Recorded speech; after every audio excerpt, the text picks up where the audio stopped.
Hola, buenos días, ¿cómo están? Muy bien, me presento, yo soy Mariana Gándara, soy la coordinadora de la cátedra Ingmar Bergman en Cine y Teatro de la UNAM, Cátedra Bergman para los cuates. Quería nada más contarles a los que no hayan estado aquí ayer de qué se trata la Cátedra Bergman. Es un espacio, es un programa académico, pero es un espacio de educación no formal, es decir, ustedes no tienen que estar inscritos en la UNAM para participar de las actividades. Se trata más bien de un lugar para encontrarnos, para aprender nuevas cosas, para reflexionar, para dialogar. Es en realidad una conversación sobre el cine y el teatro del presente.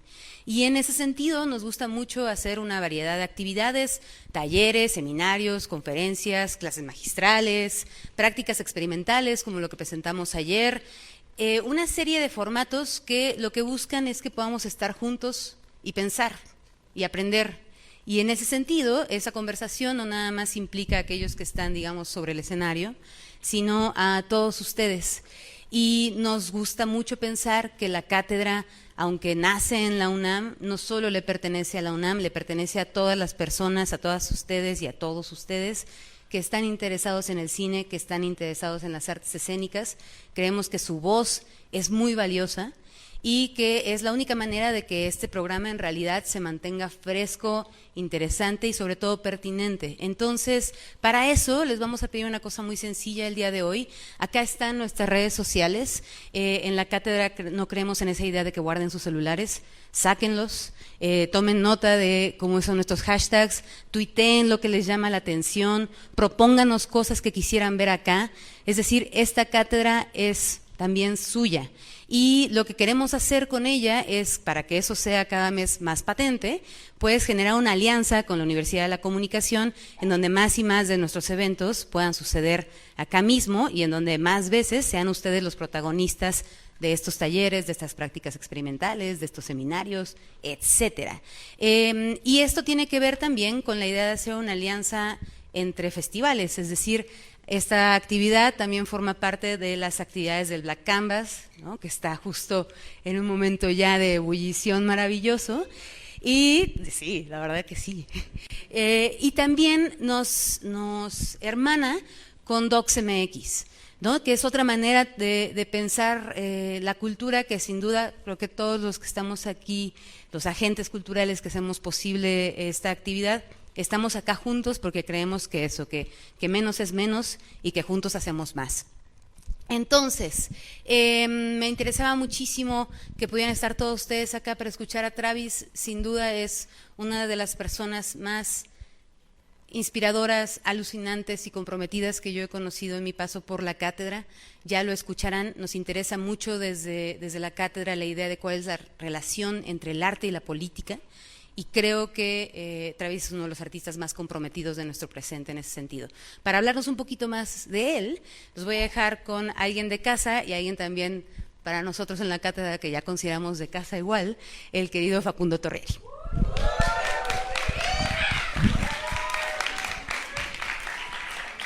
Bueno, de entrada les agradezco. A mí me da muchísimo gusto ver a muchos de mis alumnos aquí, entonces eso creo que está muy bueno porque es algo que vamos a seguir trabajando en clases.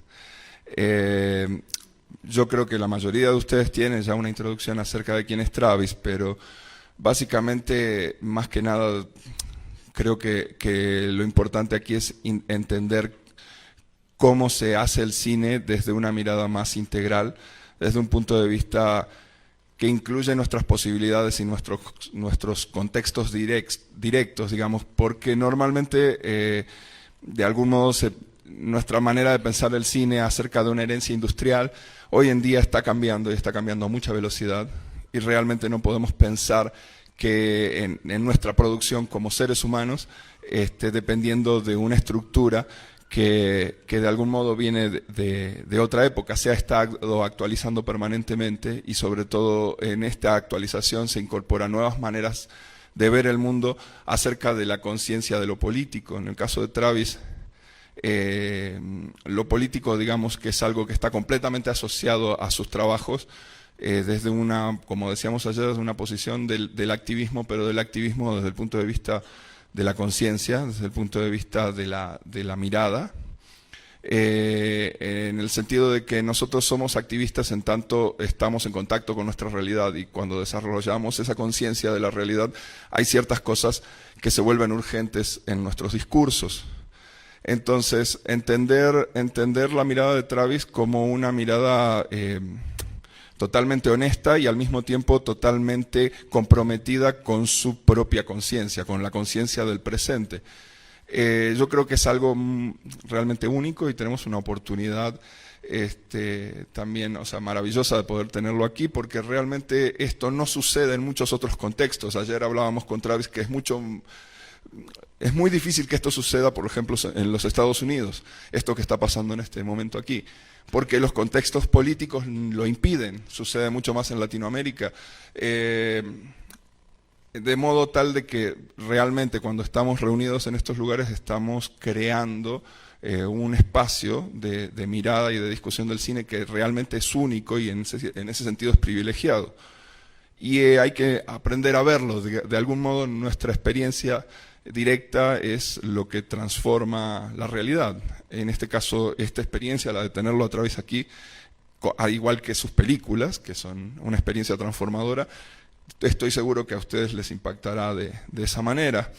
Realmente también es muy valorable el hecho de que la Universidad de la Comunicación en este momento esté brindando este espacio gracias al puente, digamos, de la Cátedra Bergman con el Festival Black Canvas. El Festival Black Canvas está preocupado por este tipo de nuevas miradas en el cine que no son, básicamente no son nuevas, sino son como miradas un poquito más directas o más honestas a la realidad. Entonces,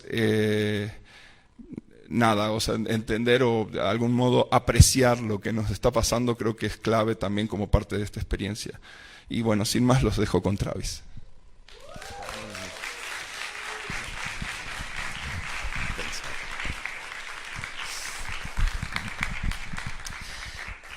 Hello, everybody. So this is, I'm going to propose something to you, which is that I don't believe in masters. I don't believe in gods. I am very honored by this. But what I am going to propose is that I'm here today because some very generous artists shared their ideas with me. And I'll talk specifically about one in my presentation, and they handed that knowledge to me to carry forward.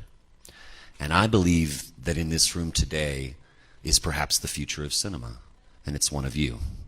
And so I'm going to share my knowledge with you, not because I'm a master, but because I was lucky enough to have that knowledge.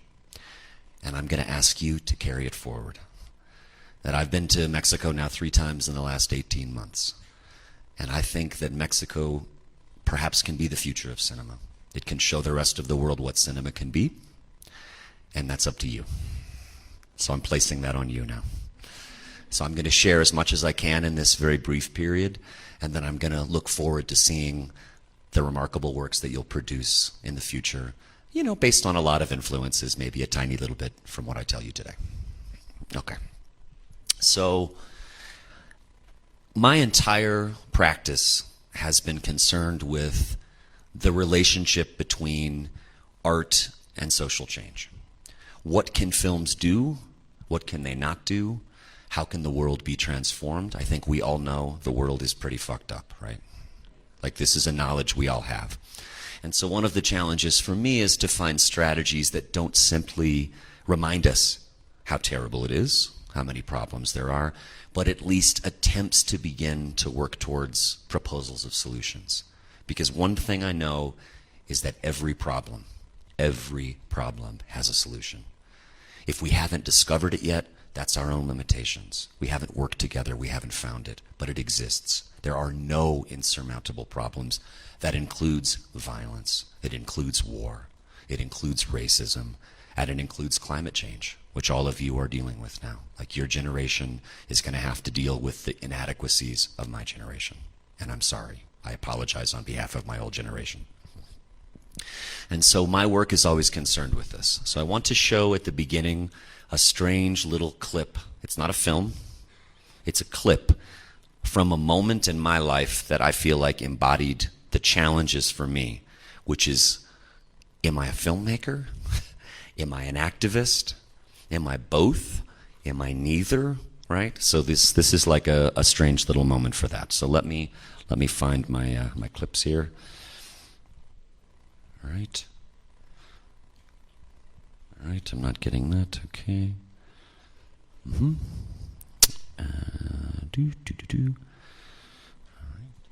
All right, good.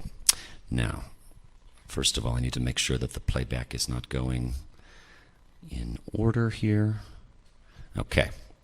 So, in 2006, something really strange happened in the United States. Right. There we go. And I'm going to bring up a little bit of audio here. So this is the streets of Los Angeles. In 2006, a social movement exploded very unexpectedly, and that was the immigrant rights movement. As is often the case, movements arise unexpectedly and triggered by things we don't expect them to. There's this old saying on the left is that revolutions are impossible until they happen, and then everyone says they were inevitable. And this is a kind of example of this, right? So in 2006, another repressive law against immigrants was attempted to be passed in Congress. And so in a series of places around the country, demonstrations occurred, large demonstrations against this law. And I forget even the name of this law. Every 5 years or so, there's another hateful racist law that attempts to be passed in the United States. And this was an example of one, right?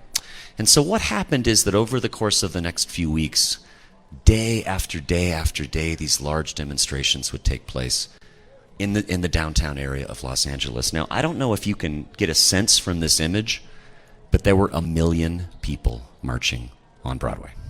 So it went back like a mile. It's the largest group of people I've ever witnessed in my life. So I was at this event. You know, I'm an old white dude. I'm at this event trying to offer help, trying to say that I'm with the people, that I'm against these racist laws. And I'm there as a kind of activist, right? I'm organizing the sound system. I'm handing out placards. I'm doing normal activist type things. But I had a camera with me too. So at a certain point in the demonstration, there is an opportunity basically for me to film, and so I have a camera with me. So I rush up ahead of the crowd, and when I rush up ahead of the crowd, I place my camera at this funny angle, and I placed it on a newspaper box, so a box that was to sell newspapers. And herein lies what I'm describing as the entire dilemma of my whole career. Oh, thank you. Which is across the street. Okay, so one of the calls for the demonstration, which was on May Day, by the way. So this is May 1st, 2006. And May Day is not celebrated in the United States. I don't know if you realize this. The holiday originated in the United States, but it is not celebrated in the United States because of anti-communism and anti-socialism, which are a very profound part of American culture. Way back when. So the day called for a closure of all the businesses. So it was a kind of, all of the businesses would be closed in solidarity with this movement. And so as we're marching down the street, some of the businesses are open. You know, there's people standing outside selling jewelry, selling electronics. And some of the young activists start trying to convince the people to close the businesses, like to shut down. You can hear the chants going on. I'm not going to make it too loud because it will be very hard to hear me. And so I placed my camera on this newspaper box, and then, believe it or not, with all these people, I left the camera. So it's a strange moment where I was, it was not an expensive camera, but still, probably not my best idea. Because I get so absorbed in what's happening across the street, the attempt to close these businesses. There's a group of young people who were doing it. They're chanting, they're standing in front. They weren't being aggressive, they weren't being violent, but they were being insistent. So I get drawn away from the camera, and I'm across the street trying to get the businesses to close one by one, and I forget about the camera altogether. So that's why this shot goes on and on, because it's running. It's an old camcorder. It's not a DSLR. It's not a fancy camera. And I am busy across the street, right? Well, meanwhile, I'm not making a film anymore, even though the camera's still running, because I'm across the street. And the point that I'm trying to make is, therein lies my dilemma. Am I there standing in front trying to shut down the business so that everyone will join the boycott and join this demonstration, which is so immensely important? Or am I there to document? And this contradiction I've never resolved, and I don't propose to sit here and tell you that I know how to resolve it. The relationship between my work and work in the streets is a very complex one. And I really believe in my heart that if you wish to make change, you have to organize to make that change.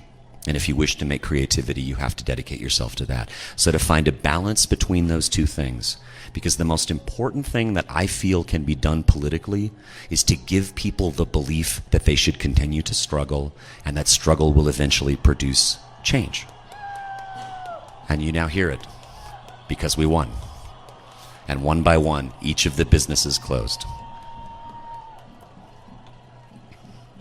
So that is the shot that I have never used in a film, but which is very interconnected to the whole dilemma of my practice. All right, so let's go back here. Whoops, sorry. I lost my playlist, but it's right there. Okay, whoops, and it started again. Okay, so this is probably going to happen a few different times. I wonder why it's doing that to me, but anyway, it's fine. Okay, so. Okay. All right, now, so I'd like to talk about where this sort of process began for me. It would be very inaccurate and dishonest to not acknowledge my family background. Right, my family background is a deeply interconnected part of my experience in activism and my concerns in the world. Okay, so I was born to a teenage mother who had come from Alabama. Alabama is a part of the deep American South. In fact, she not only was born in Alabama, but she was born in what is called Lower Alabama. And that may not mean anything to you, but if you were there, you'd immediately know what I mean. It's what we would think of as the Deep South. It's a place where even today, in 2019, the social relations feel like they're 150 years old, and where there is very little evidence of social progress, and there is a lot of decay. And she grew up in a place where her family was openly quite racist, in which it was assumed that you would be racist, and in fact that was the way that you showed that you were a good, upstanding citizen, in which, for example, when she was in high school, the Ku Klux Klan marched around her high school to protest the fact that 5 black students were going to enter the high school, right? And this is the world she grew up in. So as a teenager, she meets a man who's 5 years her senior, 5 years older than she is, and it's eventually my father, right?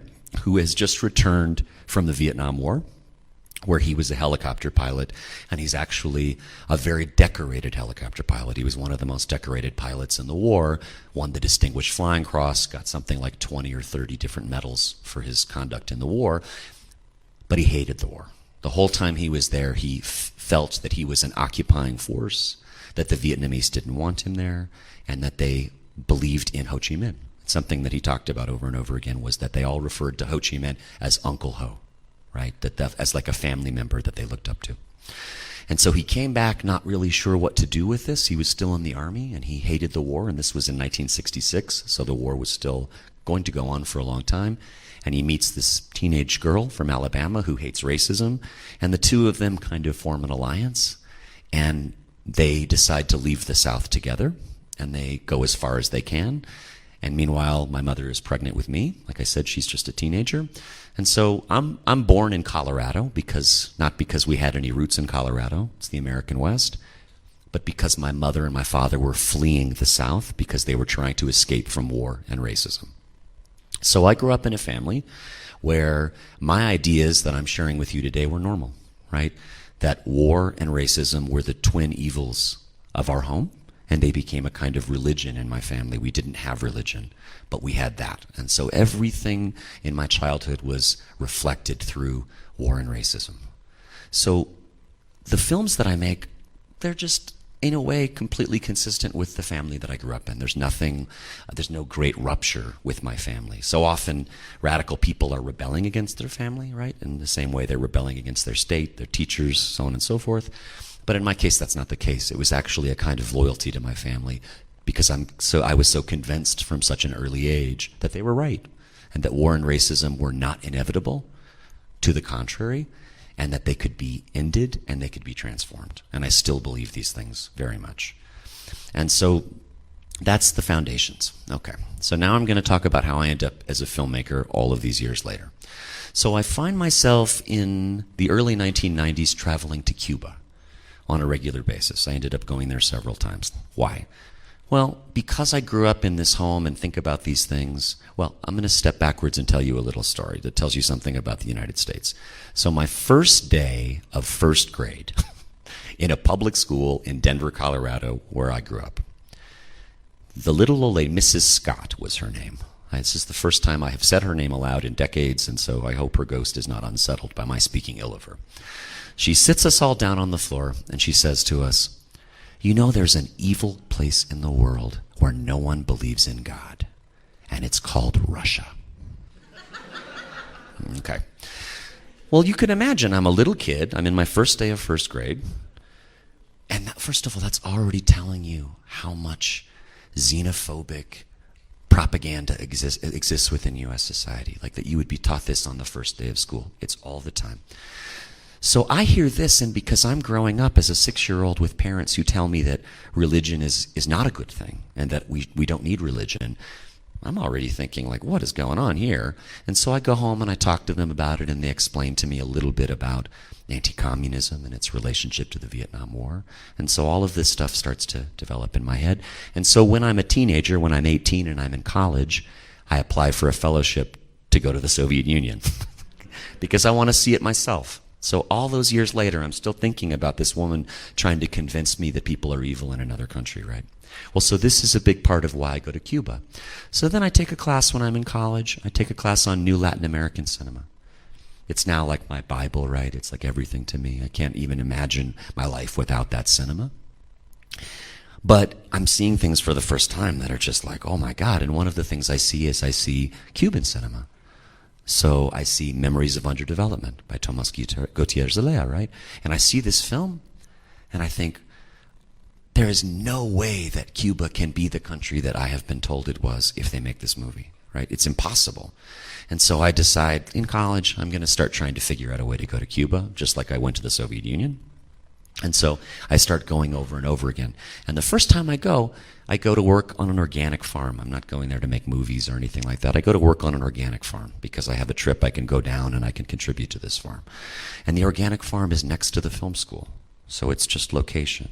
And so I start meeting people from the film school and having conversations about Cuban cinema. And it's so interesting to me, right? And I start thinking, well, these ideas seem like they could be applied in other places at other times. They don't seem specific to Cuba. And so then I decide to go back and maybe try to work on a movie. Like, I don't have any training. I don't know what I'm doing, but someone gives me a high 8 camera that I can borrow for a few months, and my family has a Super 8 camera that we used, and so I take those cameras down with me. And when I'm there, I'm at the Copelia, the famous ice cream parlor, right? And I end up in another conversation with the man in front of me who works at the Cuban Film Institute. And he thinks it's weird that this American in his 20s is so interested in Cuban cinema. And he says, who would you like to meet? You need to meet some people. And I immediately ask for Titon, who's dying of cancer. I'm unable to meet him, of course. And he says, well, who else would you like to meet? And for some reason at this moment, and I don't even know why, I say Santiago Alvarez, who I had never seen any films by. So why does this happen, right? It's because I had read his name in manifestos, right? He always would come up. So Fernando Solanas and Octavio Guitino wrote their manifesto, and they say he's one of the only real filmmakers in the world. And I'm always wondering, who is this person? What are his films like? So I call him. I get his phone number. I call him. And the next day is his 77th birthday. And so he says, why don't you come over to my house and have birthday cake with me, right? It's hard not to feel sometimes like there's fate, right? And all of this seems really interconnected. So I go over to his house. I share birthday cake with him. It's a nice party. There's dancing. You know, Cubans are wonderful at all these things. Very hospitable. And as I'm sitting there with him, I suddenly just say, this is the movie I need to make. I need to make the movie about this guy. So I ask him, can I make a movie about you? And then he asks me, well, how many of my films have you seen? I lied. I said one. But I hadn't seen any. Okay, so even the one was a lie. But he says, okay, you can't. He says, I don't think you should make a movie about me if you haven't seen my films. So let's watch the films together, and then let's talk about it again. And so what unfolds over the next 2 months is my film education, at least my initial film education.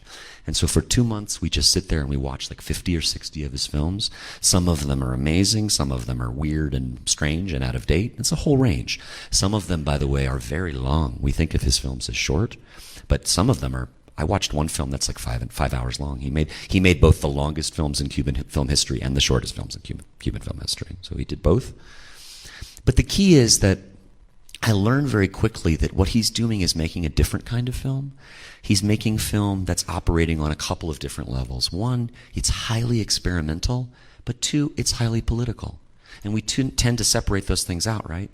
I mean, usually experimental films are apolitical, and usually political films are formally quite conservative, right? This is often the case. I mean, it's typically the case even now. And I start to realize something really important, which is that you can't express a new idea unless you express it in a new way. That people don't hear it.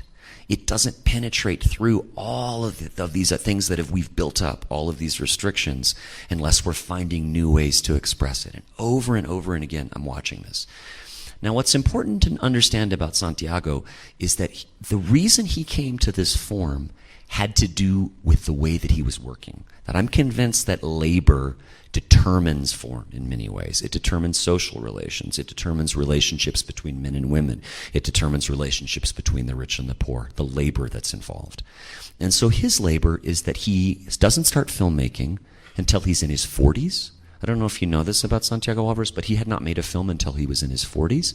And he's asked personally by Fidel Castro to make a radical newsreel because right after the revolution, there are a bunch of conservative newsreels that are American anti-communist newsreels operating in Cuba, but there's no radical newsreel. So he can trust Santiago politically. He has no film experience, and he'd been a journalist, so he asks him to make these films. And he has to make a film every week, right? Imagine this, right? And so over the course of the next 40 years, he makes 700 films. And in that making films and making them quickly and making them cheaply, he finds an entirely new form. And he finds a form that's engaged with reality, that is concerned with everyday problems and grand problems both at the same time, but comes out of this weekly work. And because he only has a week to make each film, he doesn't have time to overthink them. He's not imagining how will this film be screened in Mexico decades later, right? He's not thinking about that. He's thinking about the film that's going to be shown in cinemas before a feature right away. Right? It's going to be the thing that's going to be shown immediately in Cuba. It's a very strange way of working, and it's a very unusual way, and it transforms his practice. And so to me, this is like a huge revelation, and I imagine this is the kind of work I want to do. Now, talking again about labor, I also don't quite process something when I'm watching these films with Santiago, which is how in the world am I going to make a living doing this kind of work? Because I'm living in the United States, and there's no state support, there's no infrastructure of comrades to work on this stuff, and I'm going to have to work fairly isolated, making films that in the United States are kind of hostile to the state, and so it has a very different relationship. But I'm in my 20s, I'm not worrying about that at that point. So I'm witnessing the future, and I'm seeing these films, and part of the reason they speak to me, actually, goes back to what I said to begin with, because they're about the things in my life. They're about the Vietnam War. They're about racism. So it's this strange experience where I'm in a place that seems so disconnected from my world, but in fact it's deeply connected to my world. That he's engaging with the very things that I need to engage with in my practice. Okay, so let's see. Why does it keep doing that? I want to see. Okay, I want to get. Okay, perfect. So, yeah. So I'm going to show you just a little piece that explains kind of my experience of what these films actually did. This is from...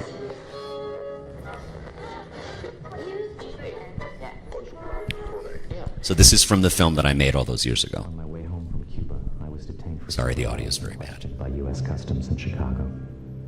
Most of the questions they asked had to do with money. For who, for what, for where, but especially the how much. To most of them I gave the same answer. I believe I have the right not to answer that question. But when the agent asked why I'd gone to Cuba, I said, to see it with my own eyes. He never asked me what I saw, and so I never had the chance to tell him about the 50 films I saw. If he'd asked me, I would have told him that they were always political, and that they were often didactic, that they could be playful or deadly serious, that they were born of rage, bitter irony, and an almost limitless spirit of solidarity, that they could be raucous or silent, brief or monumental, laconic or verbose. They were prone to tangents, but they could be as eloquent as poetry. They never sought perfection. They were never made with posterity in mind. They showed the world to be forever changing and changeable, and they were always made for the here and now. Santiago made his films using every means at his disposal. Often this meant they were made with next to nothing at all. Give me 2 photos, music and a movie over, he said, and I'll give you a movie. And what a movie would be. Sorry, I'm just going to pause this. So, what I'm talking about, it's hard to hear because this is a primitive early film and the audio is very poor quality. It's not the sound system, it's the film. So when I'm coming back from this trip, I get arrested in Houston because it's against U.S. law to travel to Cuba. It's not against Cuban law; they welcome it, but it's against U.S. law. So that's when this conversation unfolds. But the last point is the most important point, which is that I'm talking about politics, I'm talking about engagement, I'm talking about all these things, but what he taught me that was the single most important lesson, which has been relevant in every single film I've made, is about resources. Because when you live in the United States, and I'm sure it's true here to a great extent, but I think it's even worse in the US, there's a belief that you come up with an idea for a film, and then you seek the resources you need to make that idea the way in which you imagine it. Okay, and usually that means that you chase money for years, and filmmaking is so much about begging all of the time. Like you beg for money to make the film, and then you beg for money to finish the film, and then you beg someone else to show the film, and then you beg someone else to distribute the film. Right? It's all this like series. It's always this power relationship that never really ends. And what I thought was so remarkable about Santiago, and he was so brilliant about, is that he would invert this basic pattern, right? He would say, not what resources do I need to make that film? He'd say, what resources do I have? And how do I then make the film with the resources that I have? Now, for someone like me who's working in the U.S., and to be frank, things are not easy for me there economically. I'm so lucky, and I'm not complaining about my life. But I don't get the opportunities that many other people who have shown as much and made as much as I do get because of the nature of the films. Like, I don't want to say that I'm blacklisted, but I'm gray-listed, right? Like, I'm in this area where it's hard for me to get these opportunities. So what? So what? Who cares? Let them worry about their pitch sessions and finding the money and all that kind of stuff. I'm just going to keep making work. So every time I try to find a strategy where I start with that lesson he taught me was, what do I have? What do I have available to me? So for every film, it's always getting back to that question of, what do I have available to me? Okay, so then I make this film. It ends up showing more than it should have for a primitive early film, because unfortunately when I finish it, he dies. So as I'm completing the film, Santiago Alvarez dies at the age of 79. It's peculiar because his most beautiful and important film is called The 79 Springtimes of Ho Chi Minh, because Ho Chi Minh dies at 79. It's funny how all of these things echo. It also probably means, realistically, I will also die at 79. Okay. Let's just be real about this. I mean, if there's any poetry in the world, I've got 29 years left. I better make use of them. So then I decide, okay, well, what do I have available to me now? Because this film ends up showing as part of tributes to him and all of this kind of stuff, simply because of timing in the world. And I'd never imagined I would be a filmmaker, to be honest, but suddenly I am a filmmaker, so I decide, okay, I'm going to make another film. What do I do? Well, I think about what's available to me again. And the first thing I do is I think about where I grew up. So I told you I was born in Denver, and I grew up for the first 10 years of my life in Colorado. And then in my the next decade, my parents moved from Colorado to Montana, which is further north. I don't know how much you know about the geography of the U.S., but the Rocky Mountains cut through the sort of, the left section of the country, middle section, right? And they cut all the way down from the Canadian border all the way down to the Mexican border almost. That's where they go. And it's a remarkable mountain range. And my parents, I think in part because my father was so traumatized from war, kind of wanted to avoid people. And so he kept moving further north where there's fewer and fewer people. And we end up in Montana.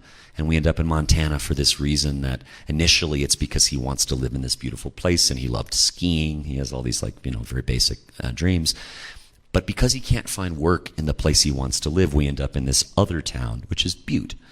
And Butte is this really, really strange town in the U.S. West. There aren't very many parallels. It's in the middle of a state. Montana is the northernmost Rocky Mountain state. And it's a spectacular and beautiful place, but it's also really messed up in many ways. So, for example, you really feel the weight of the attempted extermination of the indigenous population. You feel the weight of giant military bases because it's where the nuclear war-fighting abilities are mostly focused, is in Great Falls. And there's hundreds of nuclear missiles in Montana and missile bases. One little side note is that have you ever heard of this term nuclear preppers, or apocalypse, people who are trying to build a place where they'd be safe from nuclear war? They all move to Montana because there are no people there, and yet Montana will be hit by hundreds of nuclear missiles because there are so many nuclear missiles there. So it's the worst possible place to move if you're trying to avoid nuclear war, even though there's no people there. But that's just a side note. Okay, so we move up there, and we end up in Butte, and Butte is beautiful and horrible. Butte is a town that is, if you go there, it's the nicest people you'll ever meet. It is weirdly spectacular, but it's also apocalyptic because the world's largest open pit copper mine is in the center of the town. So Butte is an industrial town. It's a post-industrial town. And when we moved to Butte, the mine is shutting down. And so everybody's leaving when we're coming in. And the town is in a kind of depression. The economy is a disaster. It's a city that used to have 150,000 people. There's only 30,000 people. So it feels like a ghost town, even though there's still people who live there. And so the whole time I'm living there, I know that it used to be a very important city. It actually was the largest city in the American West in the late 19th century. So all the way from Chicago to San Francisco, it was the most important city. And now it's like a weird ghost town. And so I think I need to figure out what happened. How did this city go from being so significant to being in this terrible state?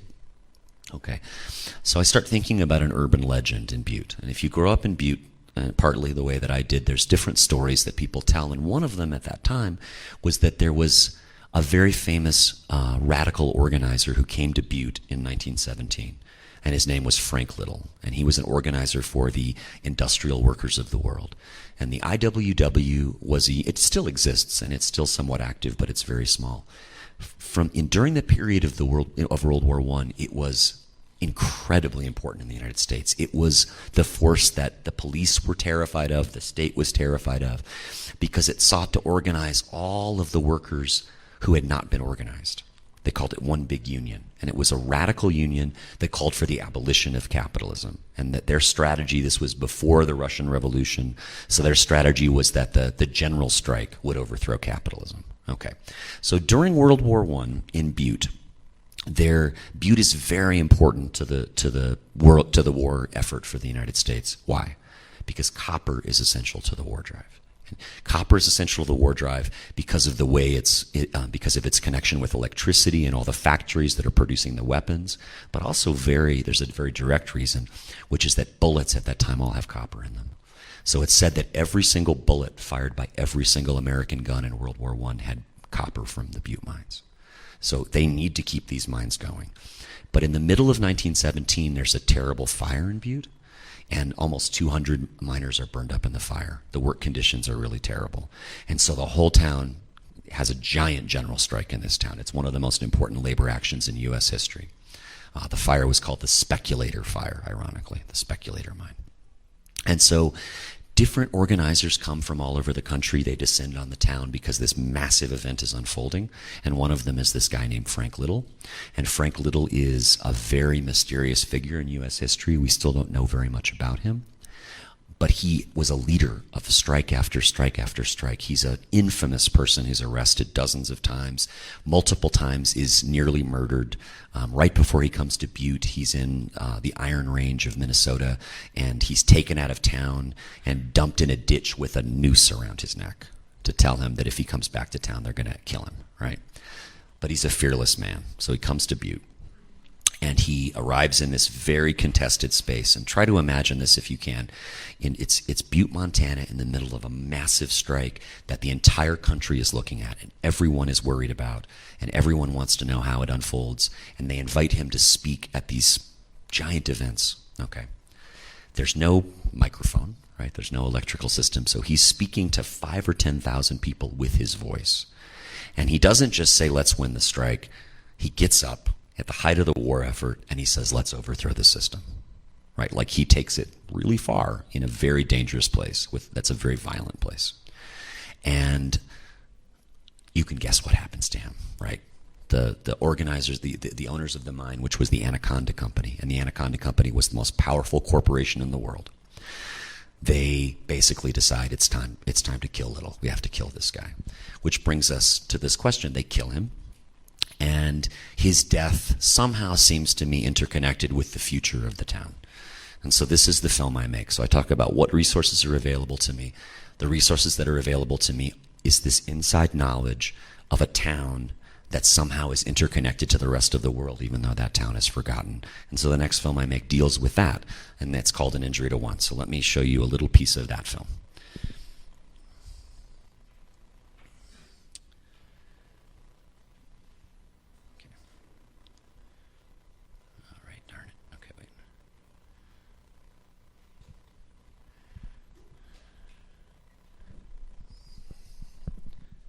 I don't know what happened there. Hold on. Oh yeah, here we go. It's still showing. Hold on. Let me go backwards. I'm gonna start it over. Hold on. There we go.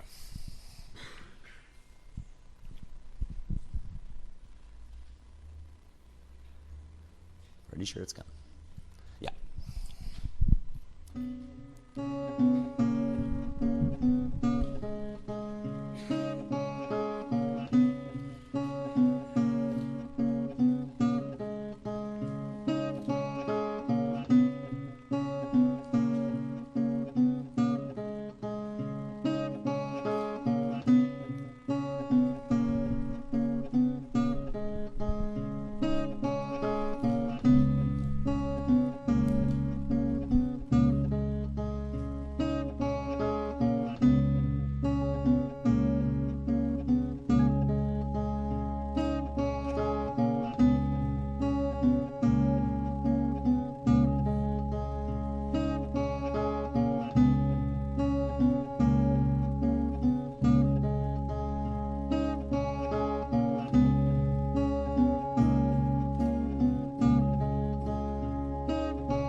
Now, the challenges I face on this film are kind of interesting, and it's one of my first films I've ever had to work this way, right?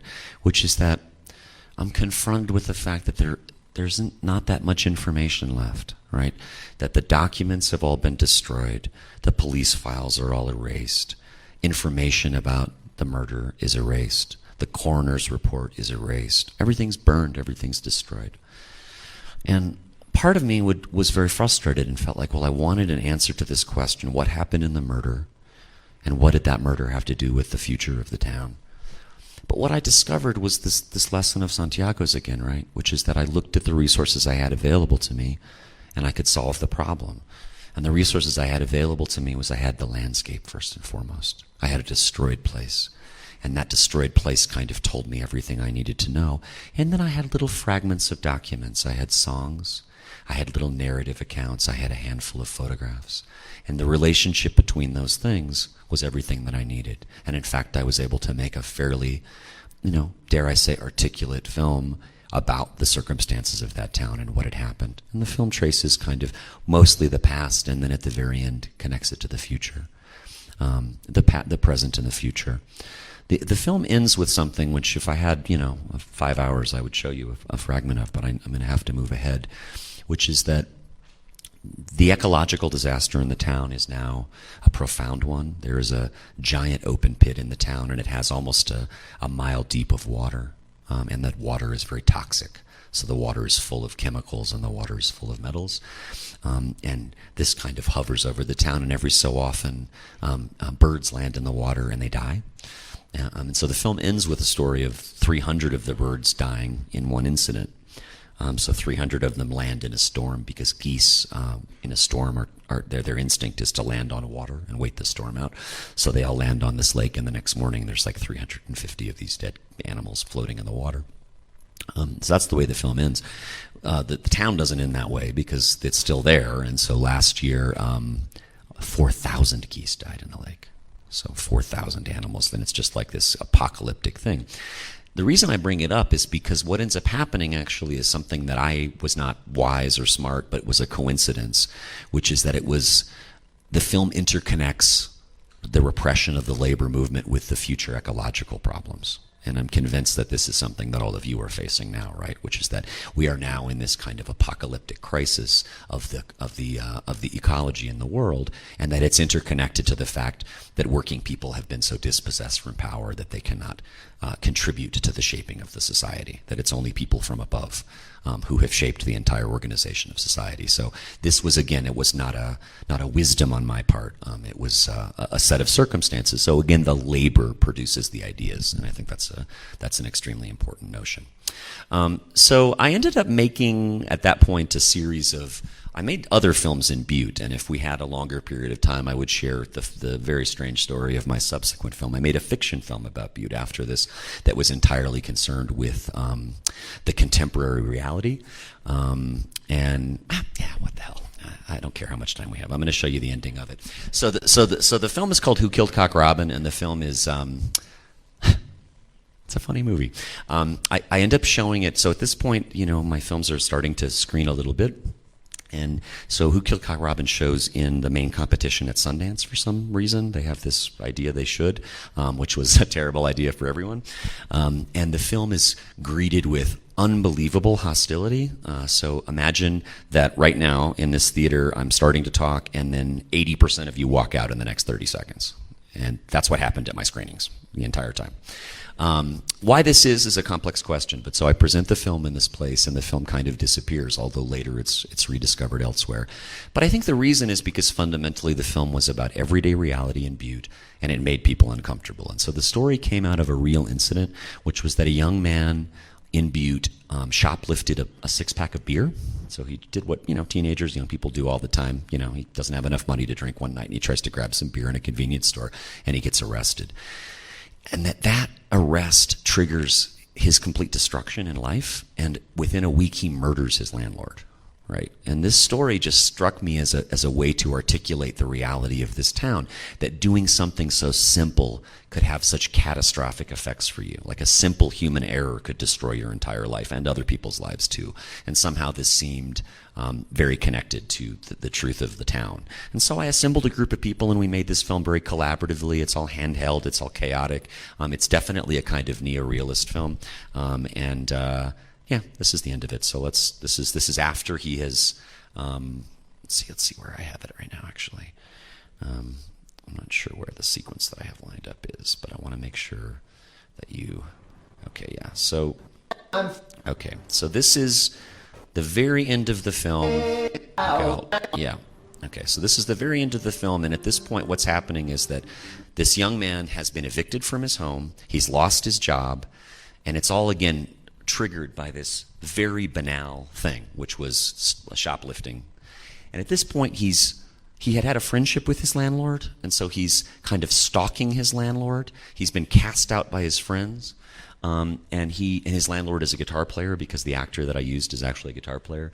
So at this moment in the film, he is trying to decide what he's going to do to this person that he feels like somehow has evicted him and destroyed his life.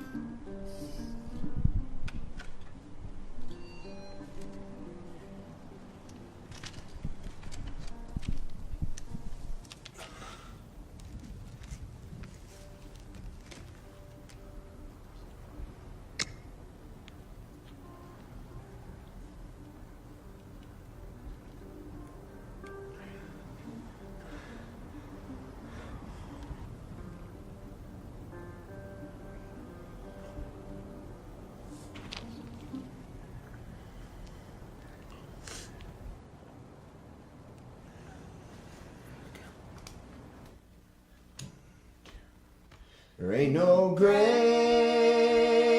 gonna hold my body down. There ain't no grave gonna hold my body down. When you hear that trumpet sound, you gotta get on out of the ground. There ain't no grave gonna hold my body down. Well, I was lost, lost, but now I'm found. I was lost, lost, but now I'm found. When you hear that trumpet sound, you gotta get on out of the ground. I was lost, but now I'm found. Will my Savior gonna come down through the clouds? Will my Savior gonna come down through the clouds? When you hear that trumpet sound, you gotta get on out of the ground. When my Savior gonna come down through the clouds, there ain't no grave gonna hold my body down. There ain't no grave gonna hold my body down. When you hear that trumpet sound, you gotta get on out of the ground. There ain't no grave gonna hold my body down.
So?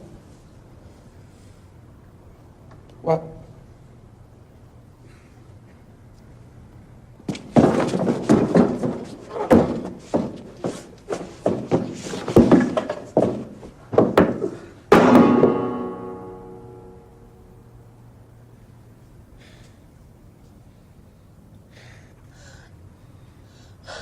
What am I supposed to do, Charlie?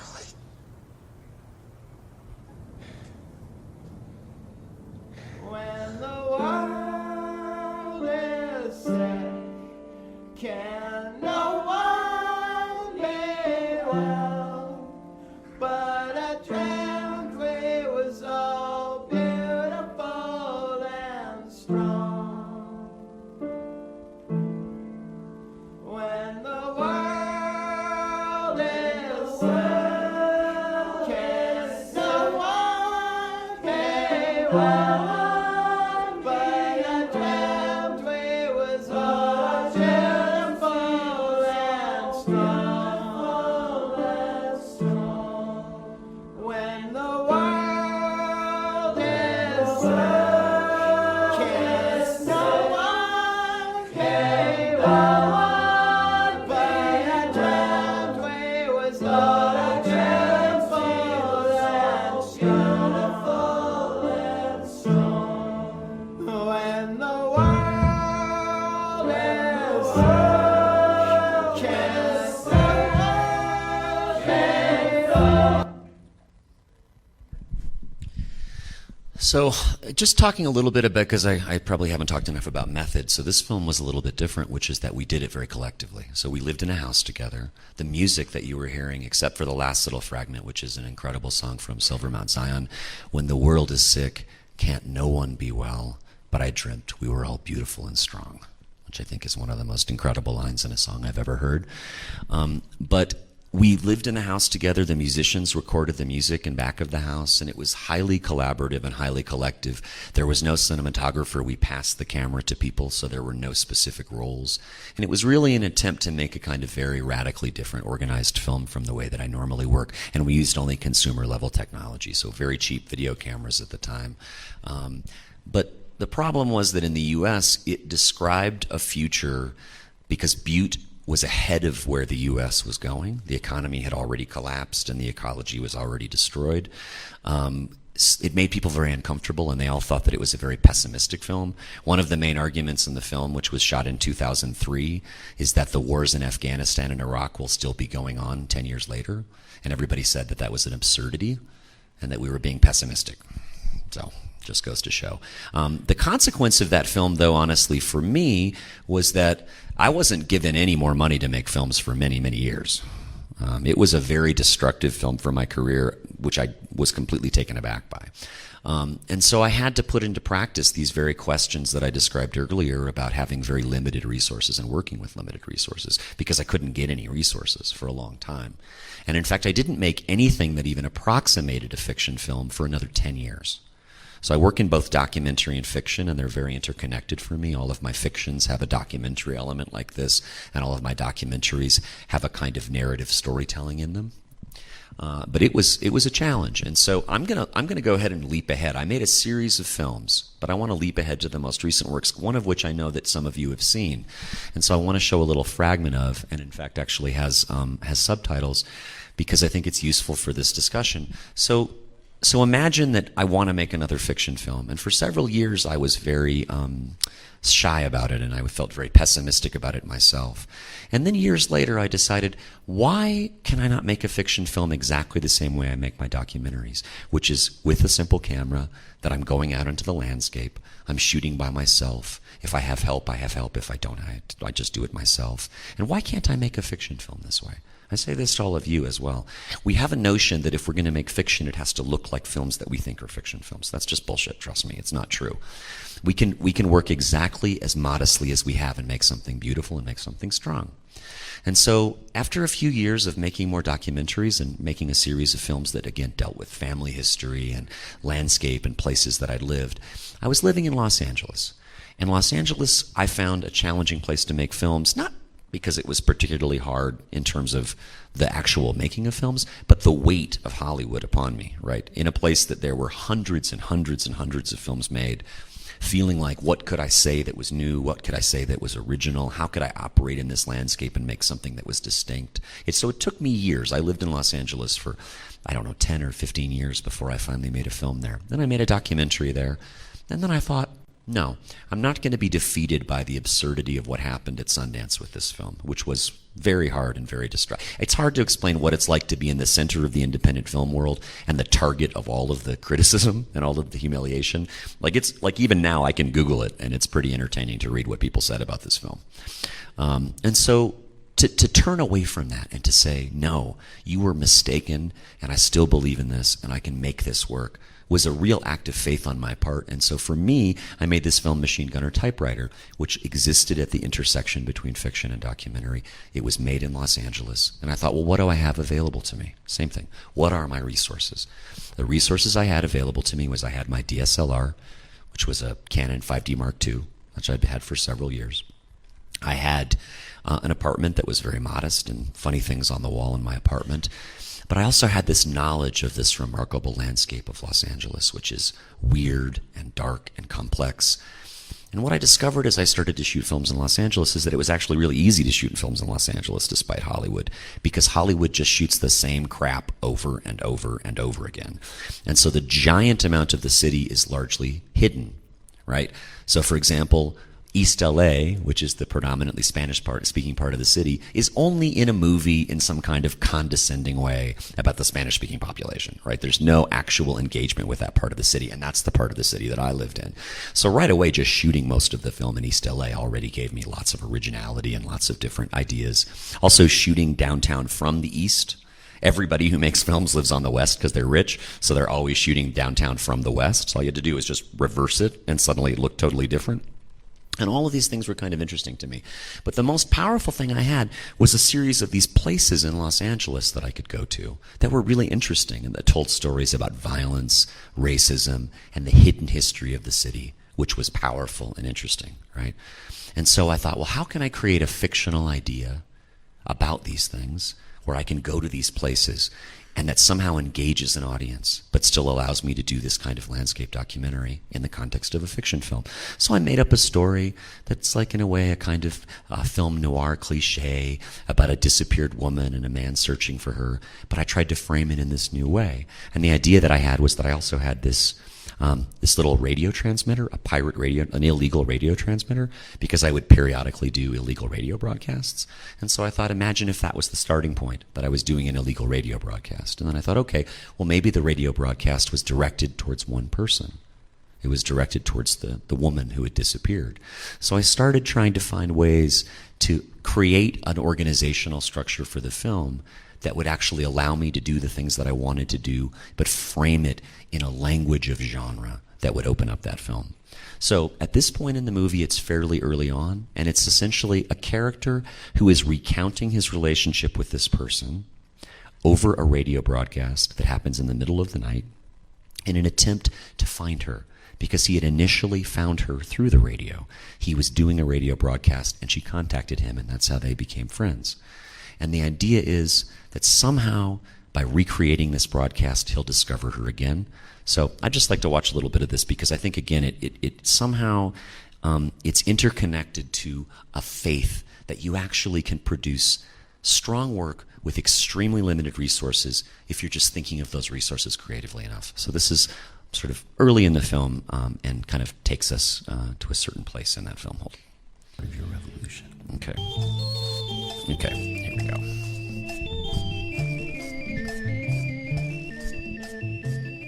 And outside in the streets, I'm fumbling for my keys. Okay, hold on. I'm gonna add the subtitles back because they left and I have them right here. So hold on one second, then you can at least understand my mumbling. Okay. Kissing again. And we kissed for so long.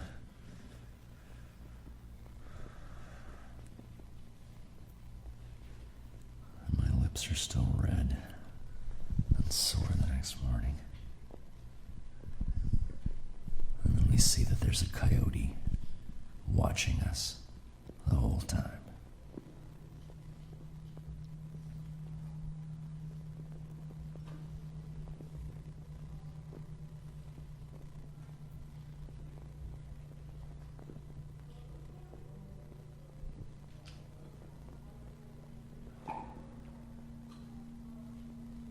We go to the oldest museum in the city.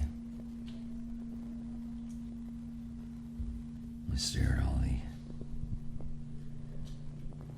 immortal animals.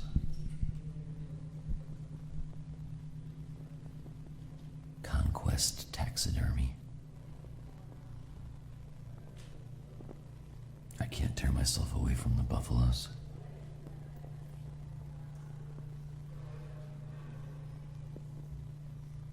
There's this coyote upstairs with a house cat in his mouth.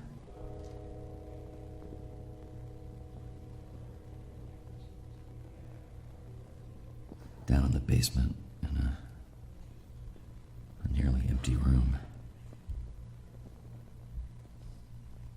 we stop in front of a redwood tree, and you say something in German. I didn't even know you could speak German. And you point at the bench towards the circles in the wood. And you say, "This is where I stood.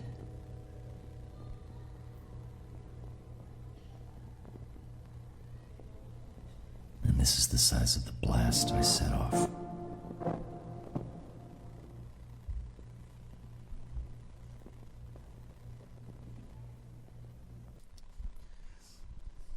So, I would love to show along more of this because this is actually a film I'm very fond of, and part of the reason I'm fond of it is that I feel like, again, it was a blow against pessimism, right? It's a dark film, right? It's a very dark film.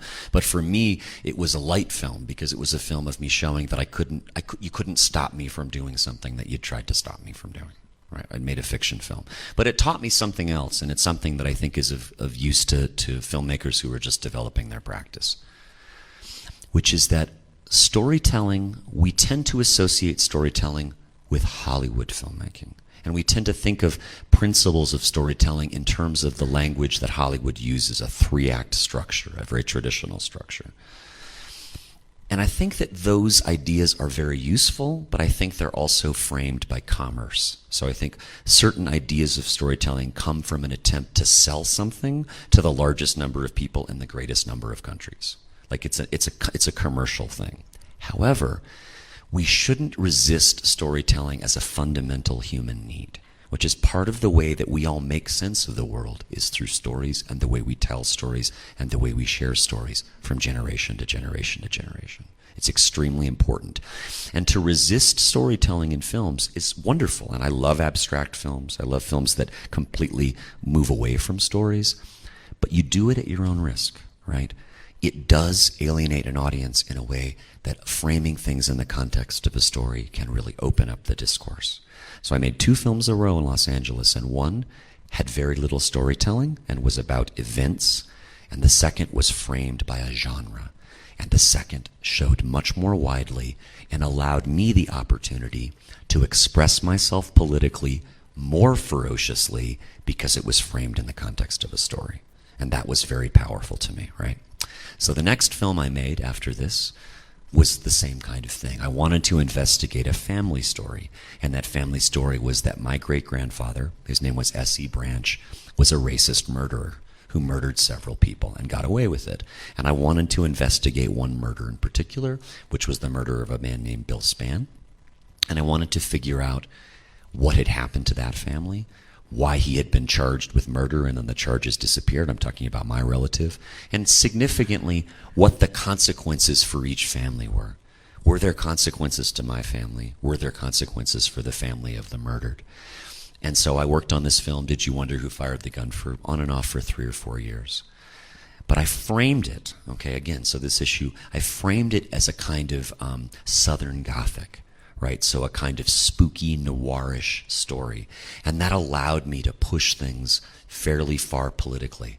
I find that storytelling and music are two strategies that can be used very badly. They can destroy films, but they can also open up the film for audiences and create space for us to say things more powerfully and more aggressively through those strategies. And so I worked on this film for a long time, and this is the most recent film that I finished.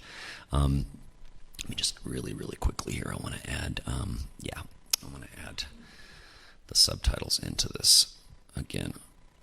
Why is that not there? Huh, that's weird. Okay. Hold on. Let's see, how about this one? Nope. Okay. No, neither of them are there. Let's see. Yeah, I want to be able to talk a little bit at the end, so I think a lot of you have probably cast eyes on that film anyway. So for some reason it's not finding the file, and I want to just keep rolling along. So that film was an extremely weird experience for me overall, because what I discovered is two things. That when you make a film about how your own family has a racist murderer in it and you're condemning that person, that basically everyone wants to see that film and talk about it, but then it also makes people very angry with you. And it's not even just that it makes conservatives angry, and I did have an experience with that. I made the initial version of the film, and the way that I presented, at least a kind of hybrid of it here in Mexico this week, is a kind of live performance where I'm sharing elements of it. But what's interesting is that when I first did that performance, that people would stand up and they'd walk to the edge of the stage and they would tell me while I was doing it why they hated the film. So literally in a live context, which is very fascinating. And what I found is that somehow that whether people are conservative or whether they're liberal, that kind of having an openness about your relationship to racism and being direct about it makes people extremely uncomfortable. That in the United States, that race is something that kind of shapes everything, but somehow, in some bizarre way, people still ignore. And they still don't actually speak about it in a kind of honest way or a kind of direct way. And so this is like a weird reality that I've been coping with. Hold on here. Oh wait, maybe it's down here on this bottom side. Let me see what happens if I try this. Oh, clean up. Okay, let's see what happens here. Nope, still not there. Okay, we're not going to worry about it. So, because I want to be able to talk at the end, I want to talk about what I'm working on right now, because it's all the same set of concerns. So, what I've been doing of late is that I've been working on this film that is about a kind of intersection of all the same things that I'm interested in, which is that because I grew up in the American West, the infrastructure of nuclear war was everywhere. The American West is filled with so many elements of nuclear war you can't even believe it. And I was also interested in this question of what is the relationship between all of these places where there's nuclear missiles, which, by the way, are pointed at you, they're pointed at everyone, and the extermination or attempted extermination of the indigenous population of the American West. And what I discovered over and over again is that places that are associated with massacres of Native Americans are also the places that nuclear weapons are now. And this was like an important revelation in the process for me, because what I realized is that lands that were seized at the barrel of the gun in the United States are now permanently militarized, and the barrel of the gun now is pointed at everyone. And so I wanted to make this film in which I explored these questions. And so I came up with this very strange idea, which was that my family and I would go on a journey nationally, and we would drive from the East Coast all the way to California, and then all the way up through the north, and then back to the East Coast.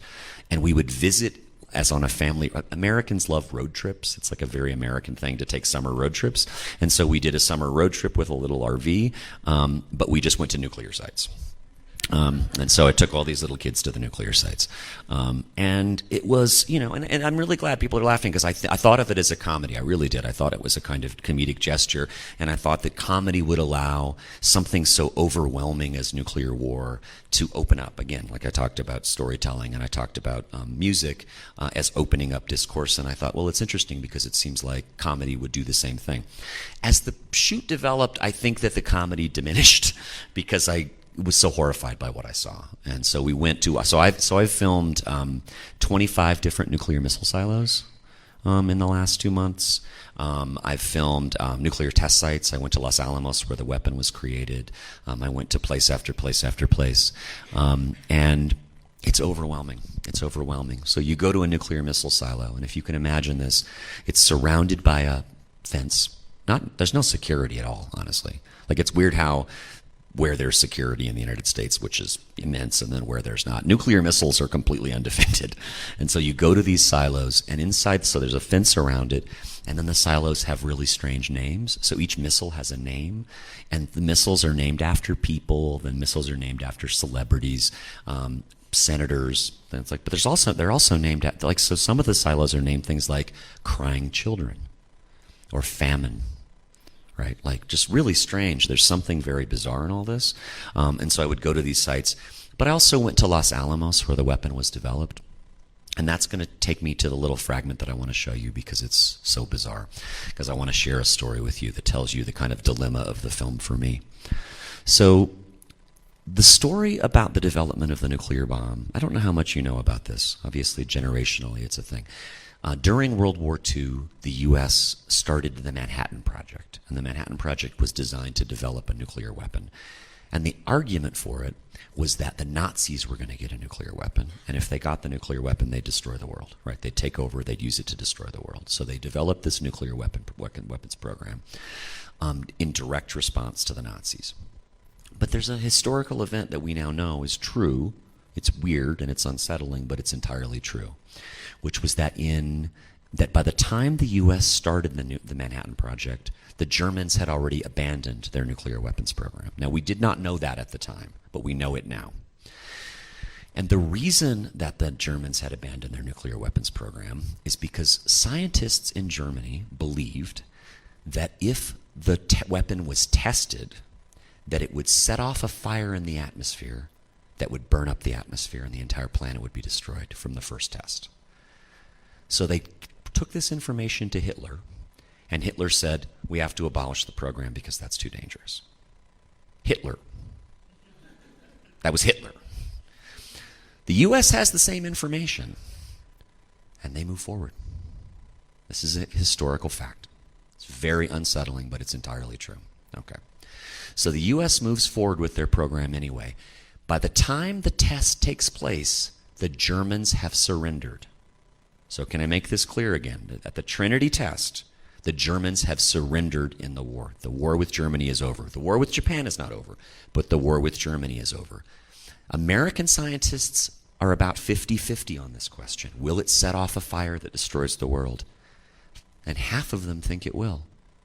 And they test it anyway. So think about that. When they test the weapon, it doesn't set off the whole fire that destroys the world. So they build several more, and then they drop one, and then they drop another on two different cities. It's so cynical, and it's so dark, and it so goes against the narrative that Americans have about this war, right?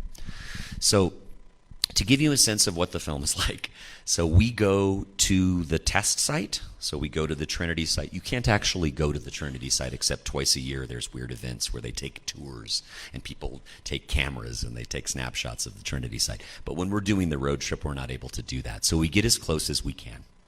And as close as we can is the White Sands Missile Range. And the White Sands Missile Range is an incredibly bizarre place in New Mexico. Hold on. Let me find it here. Okay. There we go. Okay. Clean up. Blah, blah, blah. Blah, blah, blah. Get rid of this. And here. Darn it. Why does it keep doing this to me? Okay. So we go to this site, and I've got the whole family with me. And it's a very, very windy day, and it's a very bizarre day, and this very apocalyptic looking place where where this sand is white. And this kind of gives you a sense of what the film is like. Okay, wait, sorry. Okay.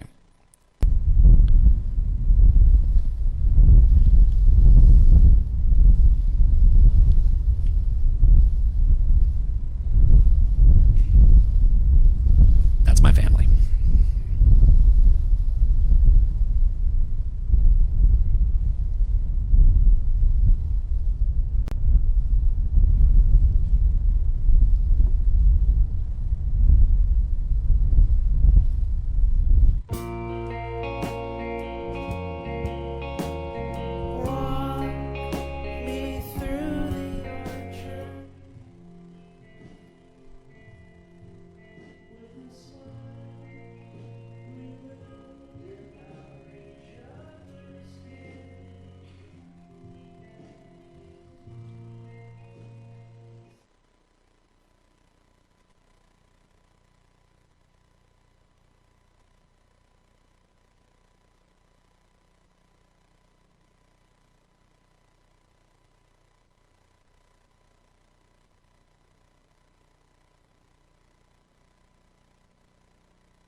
So you saw my little daughter, Matilda Jane, and she's very upset, right? And what's funny about this film is that she's the only person who was in the family who was like really upset all the time. Like somehow she felt the vibe of everything. Like the little guy is just living in his own little universe, and the teenager and my wife are used to all of my craziness. But she really felt the intensity of all this stuff. So this is where the film is at. It's like this intersection between domestic life and these stories. And then this last little image, which is hundreds and hundreds of these nuclear tests have been scanned and released by the Lawrence Livermore Laboratory in the last 2 years. Because the U.S. not only tested this weapon that could have destroyed the world and then dropped it on 2 cities, but it also conducted 2,000 atmospheric tests. And so when we think about climate change, I've never heard anyone discuss what the relationship of climate change to 2,000 atmospheric tests of up to a megaton bomb that were done. So these are some of the kinds of things I'm trying to wrestle with in the film. So that's what I'm working on right now.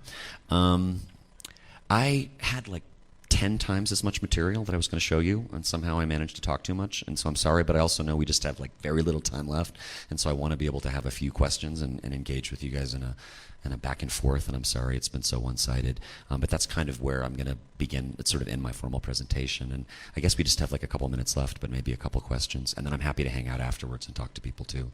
So sorry I did so much talking. I guess I've just made too many movies. So yeah, how do we go now? What's the next phase? Do we need a mic? Oh yeah, I need to put my thing on here.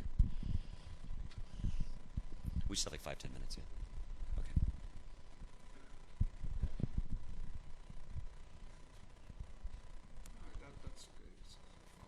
Oh, we have a good chunk of time. Good.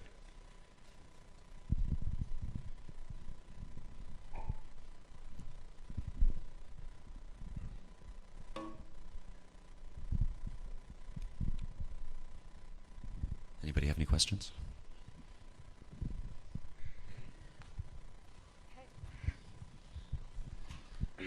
Hi. Okay. It's okay. I can speak in English. English. Okay, cool. Thanks. So I wanted to ask you, when we were, I'm a student with Facundo. Yeah. So in class, it was mentioned that vision is the most important thing an author has or a filmmaker has. So I wanted to ask you, how do you think that your vision is permeated in your work, and how does that make you feel? Yeah. For me, vision is like a very kind of specific and interesting idea. Generally, films it's difficult to identify the vision, right? They're made by a large group of people, and even a director with a strong identity is showing the films to test audiences, has producers involved, is working with an editor, right? There's these different levels, but I'm doing all of that, and again, it comes from a necessity. I just don't have any money, and so I take these different roles and do it myself. But what ends up happening is that my authorship of the film is very clear, right? So it is my vision, and it's my authorship, and it's my story. That can be a very dangerous thing, right? Because then it can become very selfish, self-absorbed, solipsistic. It can be disconnected from the world. It can be about one's own personal concerns and preoccupations. But I'm convinced that it can also be a way to look at the world more clearly. And what I mean by that is, so I talked about a film that I made about my own family's history and its racist past. And so by sharply and clearly looking at my own family history, paradoxically, I think that the film ends up resonating more broadly because it refers to so many other hidden pieces of violence, repressed history, secrets behind closed doors. You know, I just showed this fragment of the nuclear film, and the nuclear history of the U.S. is utterly forbidden in a way. Like no one, like I am going to have people in the U.S. hiss and boo at me when I tell the story about Hitler and the bomb. There's no getting around that. I'm waiting for it. It's coming. So there's something about, to me, that having a clarity of personal authorship that a long time ago, literature teachers told me that there's a strain. Like they gave me a quote from Chekhov, and I have the Russian playwright and short story writer, and I've searched for this quote ever since, and I don't know if it's a fictional quote or not. Okay, but the idea is still valid. And he said, "If you wish to attract the attention of the world than describe your own tiny village in perfect detail. And there's something about this that is true. Similarly, if you wish to be critical of your society, you have to embed in your film self-criticism. Because otherwise people think of it as hypocrisy, they think of it as avoiding your reality.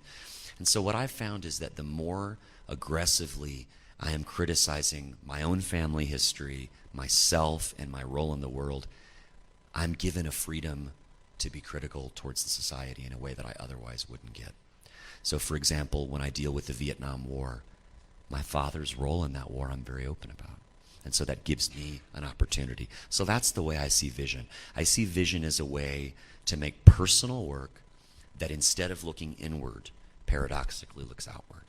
By looking inward with such sharpness and such honesty that I'm given a freedom to speak more critically, more broadly. And that's the way I think of vision.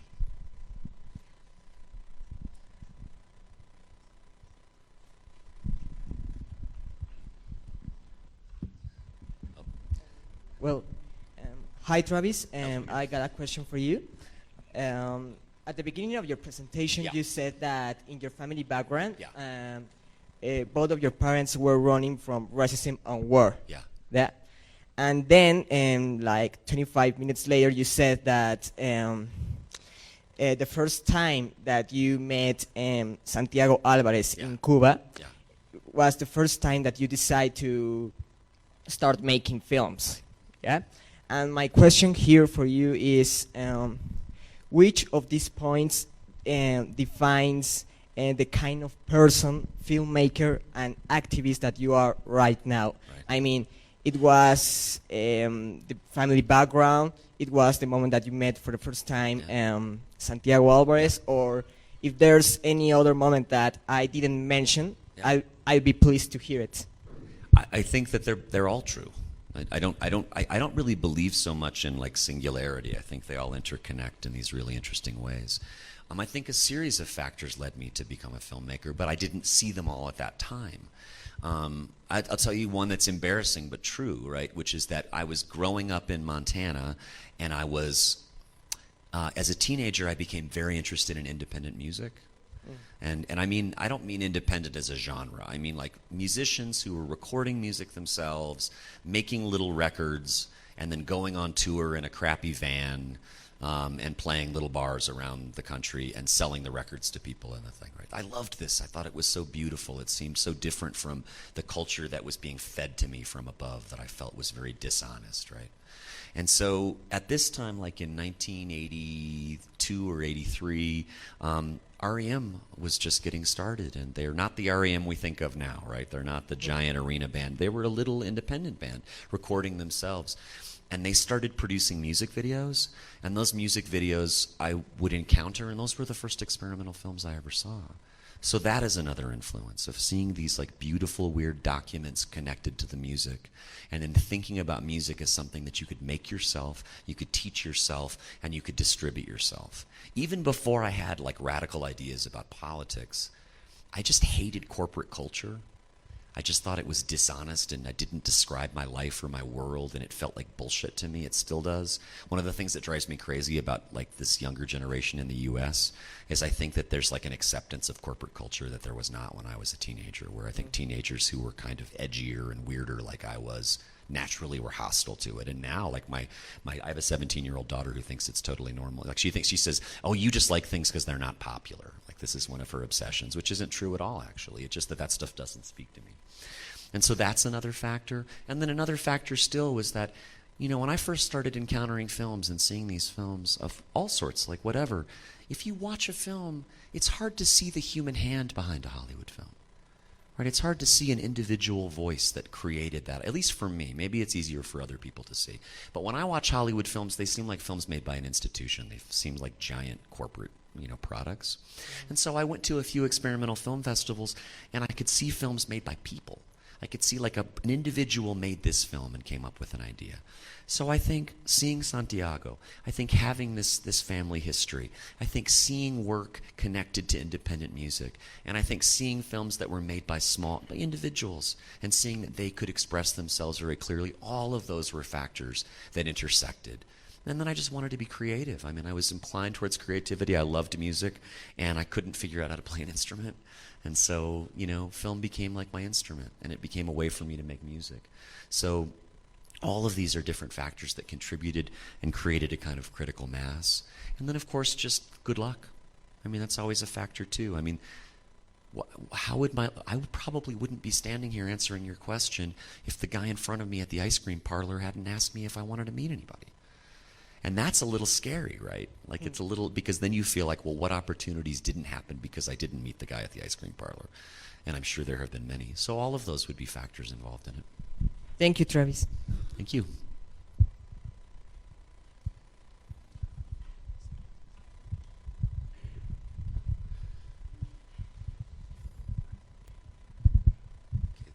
Hi, Travis. First of all, I very impressed of how much I can relate to your story. You and I share the same last name.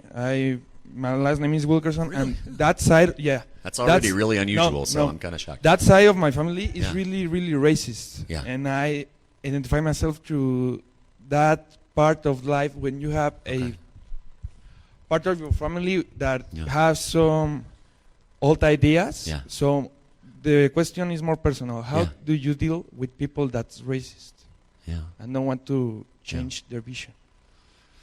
It's an incredibly difficult thing. I mean, I think the first thing is again this inward gaze. You make that decision yourself, and you make it what your identity is. You don't let your family determine, right? So, like, I have these parents who rejected, but everybody else in the family still held. I mean, even now they still hold on to these ideas.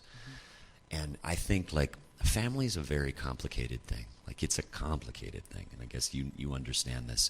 So there's this film by the Japanese director Ara Kazuo. I don't know if anyone knows this filmmaker, but he made this incredible documentary in the 1980s called The Emperor's Naked Army Marches On. Does anyone know this film? Is this a film you see down here? Okay. It's a fascinating and bizarre film that I highly recommend you all immediately go try to find. And he follows a guy who is a Japanese man who is a very traumatized World War II veteran who has been so traumatized by his experience in the war that he obsessively attacks the people he thinks sent him to the war. So he's obsessed, it's a real story, and he's obsessed with the emperor, and he tries to go after the emperor. He literally distributes fake pornography about the emperor. He builds a giant van that has slogans denouncing the emperor, and he drives it around Japan. I mean, it's a very crazy film. And then at a certain point in the film, he begins to confront all of the military officers who were above him in the war, and basically, as an elderly man, beats the crap out of them on camera. It's an extremely bizarre film. Okay. Early in the film, he goes on this tirade. He's asked to preside over a wedding, to be the officiant, like to be the person who asks the questions and presides over the wedding. And then he says something really crazy, right? He says, as he's conducting a wedding, he says, families are a way to keep people apart from each other. They're just like countries. They divide people. And I remember watching this, and it really shook me up. And I thought, that's not the way we talk about family, right? Like, everyone always says that family is everything. Blood is thicker than water. Your family is the most wonderful thing, right? But I kept thinking about that there's something truthful in what he's saying, that family can work kind of like a nation can work in the worst sense of nationalism. Like, I think of nationalism in the U.S. as a catastrophic impulse right now, white nationalism, a catastrophic presence in the U.S., right? So then if family at the smallest level is doing the same thing that nation is, dividing us from one another, thinking that we have less in common, well, what do we do with family? I increasingly believe that family is who we choose to regard as family. So it's not about genetics, it's not about who's born into our family, but it's who affirms us, who supports us, who loves us, who helps us to be a better person as opposed to a worse person, and that we can choose that to some extent. And I know this is selective, but it's something I have decided to do. So, for example, I don't really regard SE branches in my family. Like, I use it in the context of a film. It's a useful device. But I don't feel, and I'm aware of the burden that is on me from him, and I want to respond to it, but I'm not responsible for his violence. I'm responsible for my conduct moving forward, and I'm responsible for my behavior in the world. And so that's the main thing I would say. The way that we're going to convince them is through our behavior and through the way that we live our lives, and that we're going to demonstrate the superiority of believing in commonality and believing in community. And my belief is, in a way, that many of you in this room are more in my family than S.E. Branch is in my family, because of these fundamental differences that I have broken with. And so I would just urge you to do the same thing. In terms of like convincing people, it's very hard, right? So this film about Alabama, 3 months ago, something weird happened, which is that a relative I'd never met wrote me an email, and she'd seen the film, and she said, "I'm so unsettled by this film, and this is our family together," and so then she started showing the movie to other members of my family in Alabama who had not seen it, didn't know about it. And all that happened was that they got angry, and they all turned against each other. And there was a family reunion, apparently, where there were fist fights and all kinds of craziness right now. So what does that mean? It means that there are some people so entrenched in their value system that we can never lift them out. So we need to find space with those who are sitting in a different place. We need to offer models to people who are conflicted, and we need to propose different ideas for them, and we need to accept that certain members of our family are going to continue to hold on to these hateful ideas, and that ultimately we're not responsible for them if we are this other presence in the world. That's a positive, progressive presence. It isn't a complete solution, but it's an inadequate solution, but it's the only solution I think we have. I mean, how do we ever confront people who deal with us in total opposition? You know, in the U.S. right now, we have just like everything is divided into two.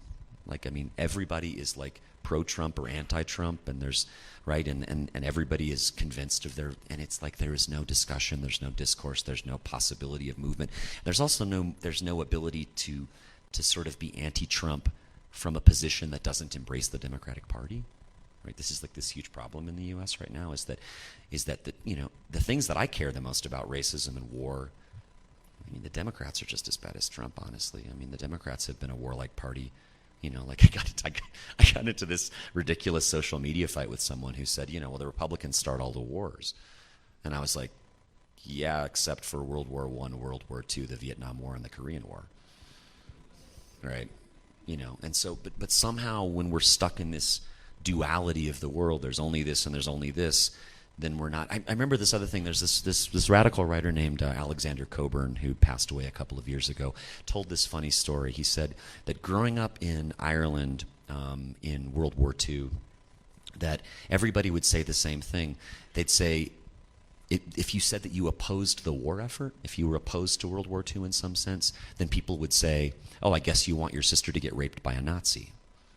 And he'd say, isn't there another option? Like, those are the only two options, And I think like this, to push towards some kind of critical perspective that it's what I said earlier, that if we need new ways to express radical ideas in order for those radical ideas to be received, we also need new ways to criticize and new perspectives that don't just fit into the standard existing sort of scheme. And that's about family too, I think. So it's a great challenge to convince those who are opposed to us. But mostly I think we need to convince people who are nearer to us to keep struggling, to keep fighting, and to keep doing the right thing. I think that's more important than trying to convince our enemies to magically come to our side. So even if those enemies are in our family. Sorry, I don't have a good answer. It's a very difficult problem. It's okay. From one Wilkerson to another.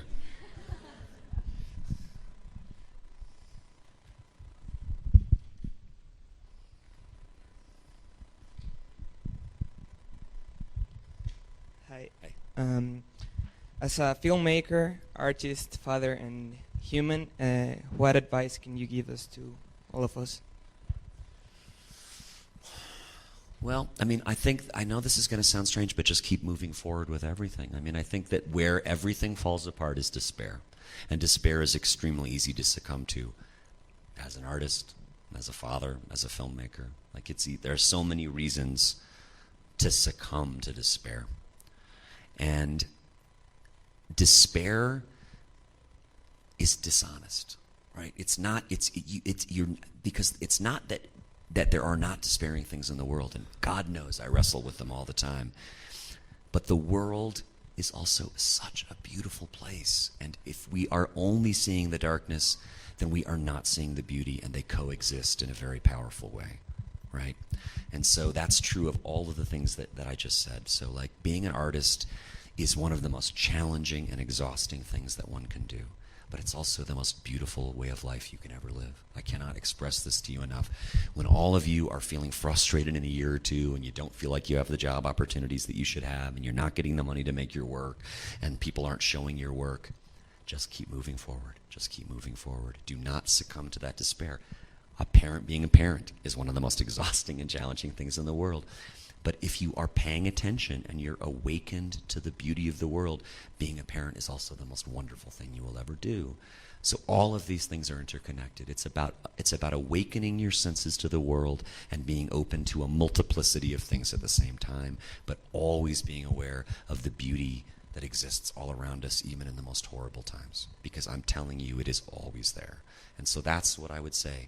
And it's also just like, just keep moving forward. Just keep moving forward. When I look at who, to speak specifically as an artist, I went to graduate school. After I made my early films, I decided I wanted to be a teacher. And the only way that I could be a teacher is to have a Master's of Fine Arts. And so I went to graduate school and went to film school after I became a filmmaker, which is kind of a weird path. And I went to Cal Arts. And so when I got into that graduate school, I had a class of 20 people. So 20 people were in that class with me in the Masters of Fine Arts at a school in the United States that's regarded as a top 5 graduate school. So it's a prestigious program. And now it's been 21 years since I went to that program. And of the 20 of us who started together, I would say 4 of us are still filmmakers. So 16 people who got a Master's of Fine Arts from the most prestigious avant-garde school in the U.S., certainly a top 5 film school. 16 of them have abandoned practice, and 4 of them are still making films. I'm going to be really clear here. The 4 were not the most talented. Like, we were not. We didn't give up. That is the only difference. The difference is persisting and struggling and not giving up. One by one, each of those 16 people succumbed to very human frustration and despair and moved on. And the 4 of us who are still making films are the 4 of us who just wouldn't give in. We were just stubborn. And so I'd say that is the most important thing. Just if you mean it, and if you're here because this is your life's calling, don't let anyone stop you. And if you don't let anyone stop you, you will not be stopped.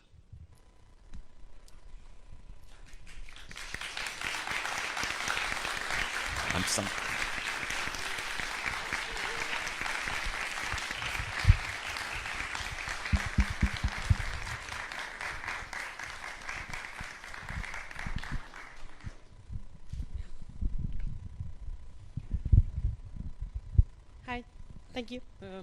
You almost already answered my question, but how do you deal? I mean, where do you get the strength from whenever you feel despair, or like your work? It's like a lot of people are going to have already told you to stop, or try to.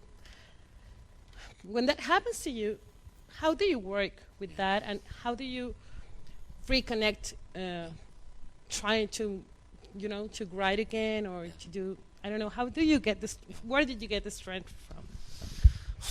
Well, I mean, I think I had really beautiful models and parents who continued through difficulty. They weren't creative people, but they continued through profound difficulties. And so I kind of grew up in a family where giving up was regarded as a very great error. I mean, my dad would always have this attitude, like he would just lots of people in families have great insults, but to my dad, quitter was it was bad, right? But for me, it's now perspective, because when I showed this little fragment of Who Killed Cock Robin, and that was my quitting moment, right? That was the moment where I came the closest to quitting, and where I wanted to quit. It is like I said, it's impossible to describe what it's like to have your most humiliating moments unfolding in an entirely public context. Like, it's a very specific thing. But now that I have the perspective of that, and I had this, it's funny because I thought about this just yesterday, actually. I was like, imagine my life today if my only films were An Injury to One and Who Killed Cock Robin, right? Like, I thought about this, right? Imagine if I were now looking back and I would feel, I just can feel how awful I would feel about my life, like how defeated I would feel.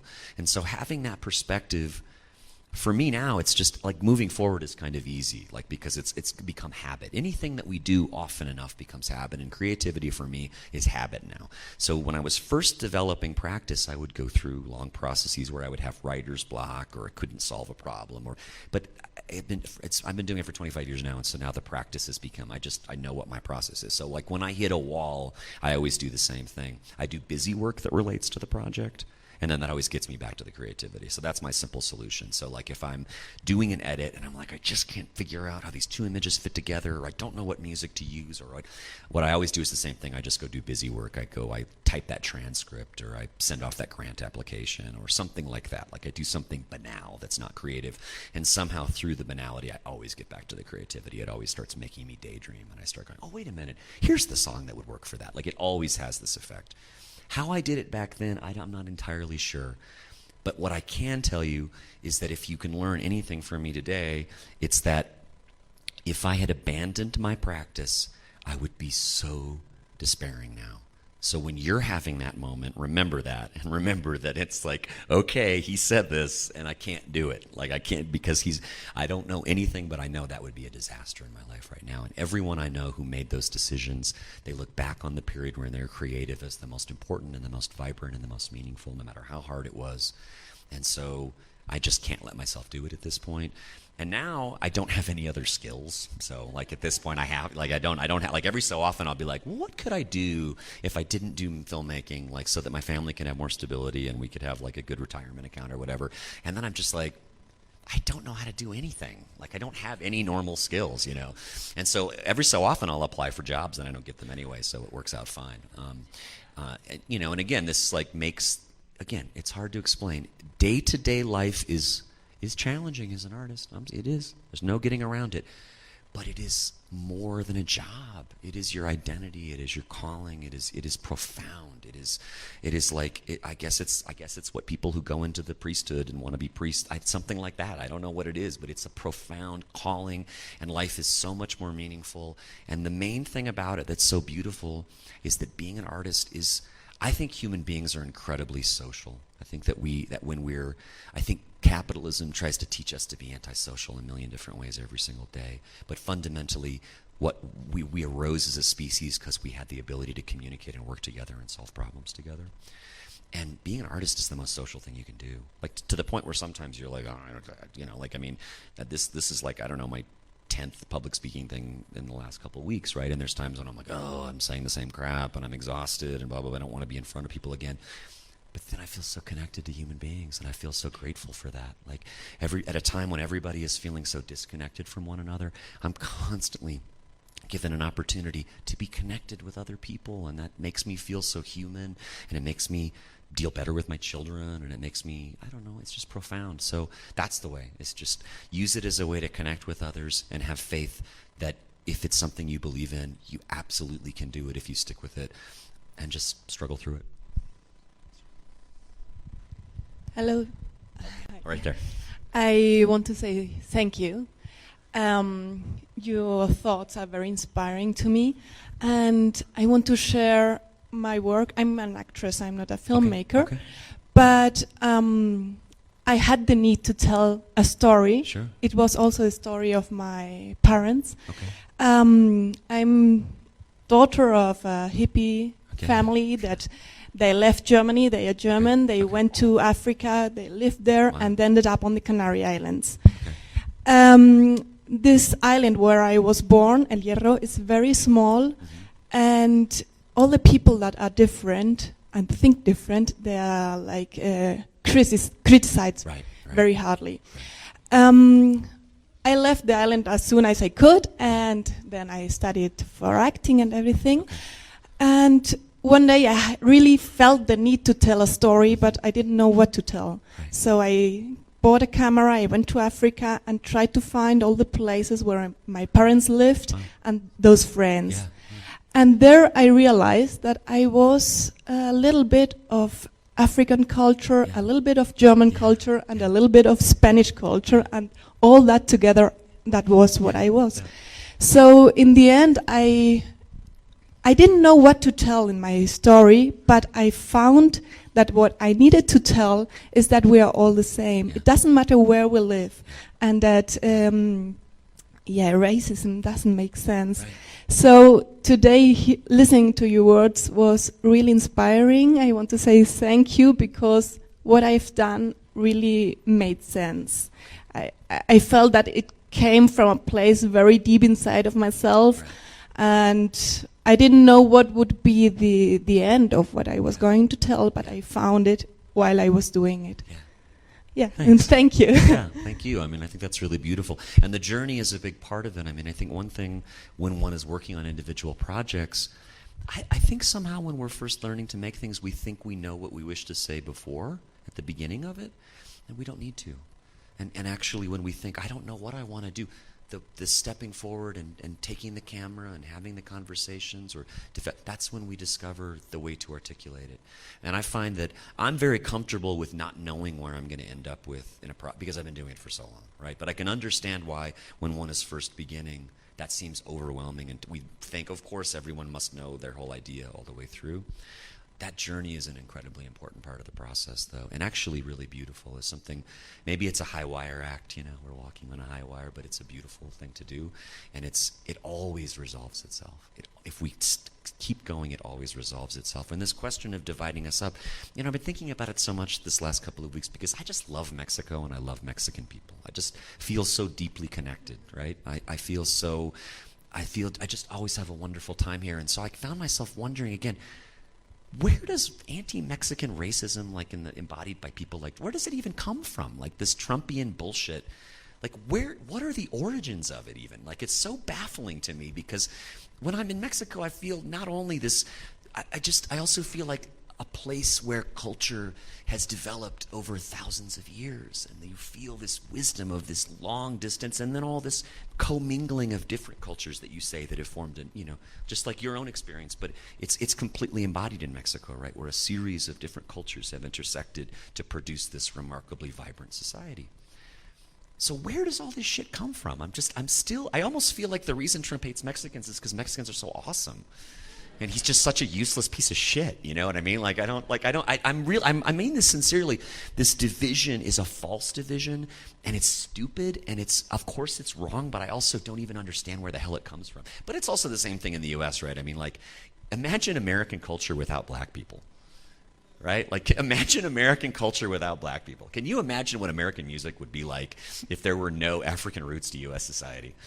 You know, like, it's just fascinating. Like, so many vibrant, beautiful things about American culture come from the places in America, from the people who have created the patchwork of American culture. Another thing I think about is, like, what would American food be like if there hadn't been a strong Latin American presence in U.S. food? Like, it would be terrible. It would be awful. And the more cultures that intersect and connect, something beautiful that is produced that's like this wonderful magic. So what is racism anyway? Obviously, it was a rationalization for slavery and for the extermination of the indigenous population. But beyond that, it's just baffling to me. I don't understand where it even comes from, and I feel like that's some sort of weird reflection of what you're talking about. So, anyway, I'm very confused by racism.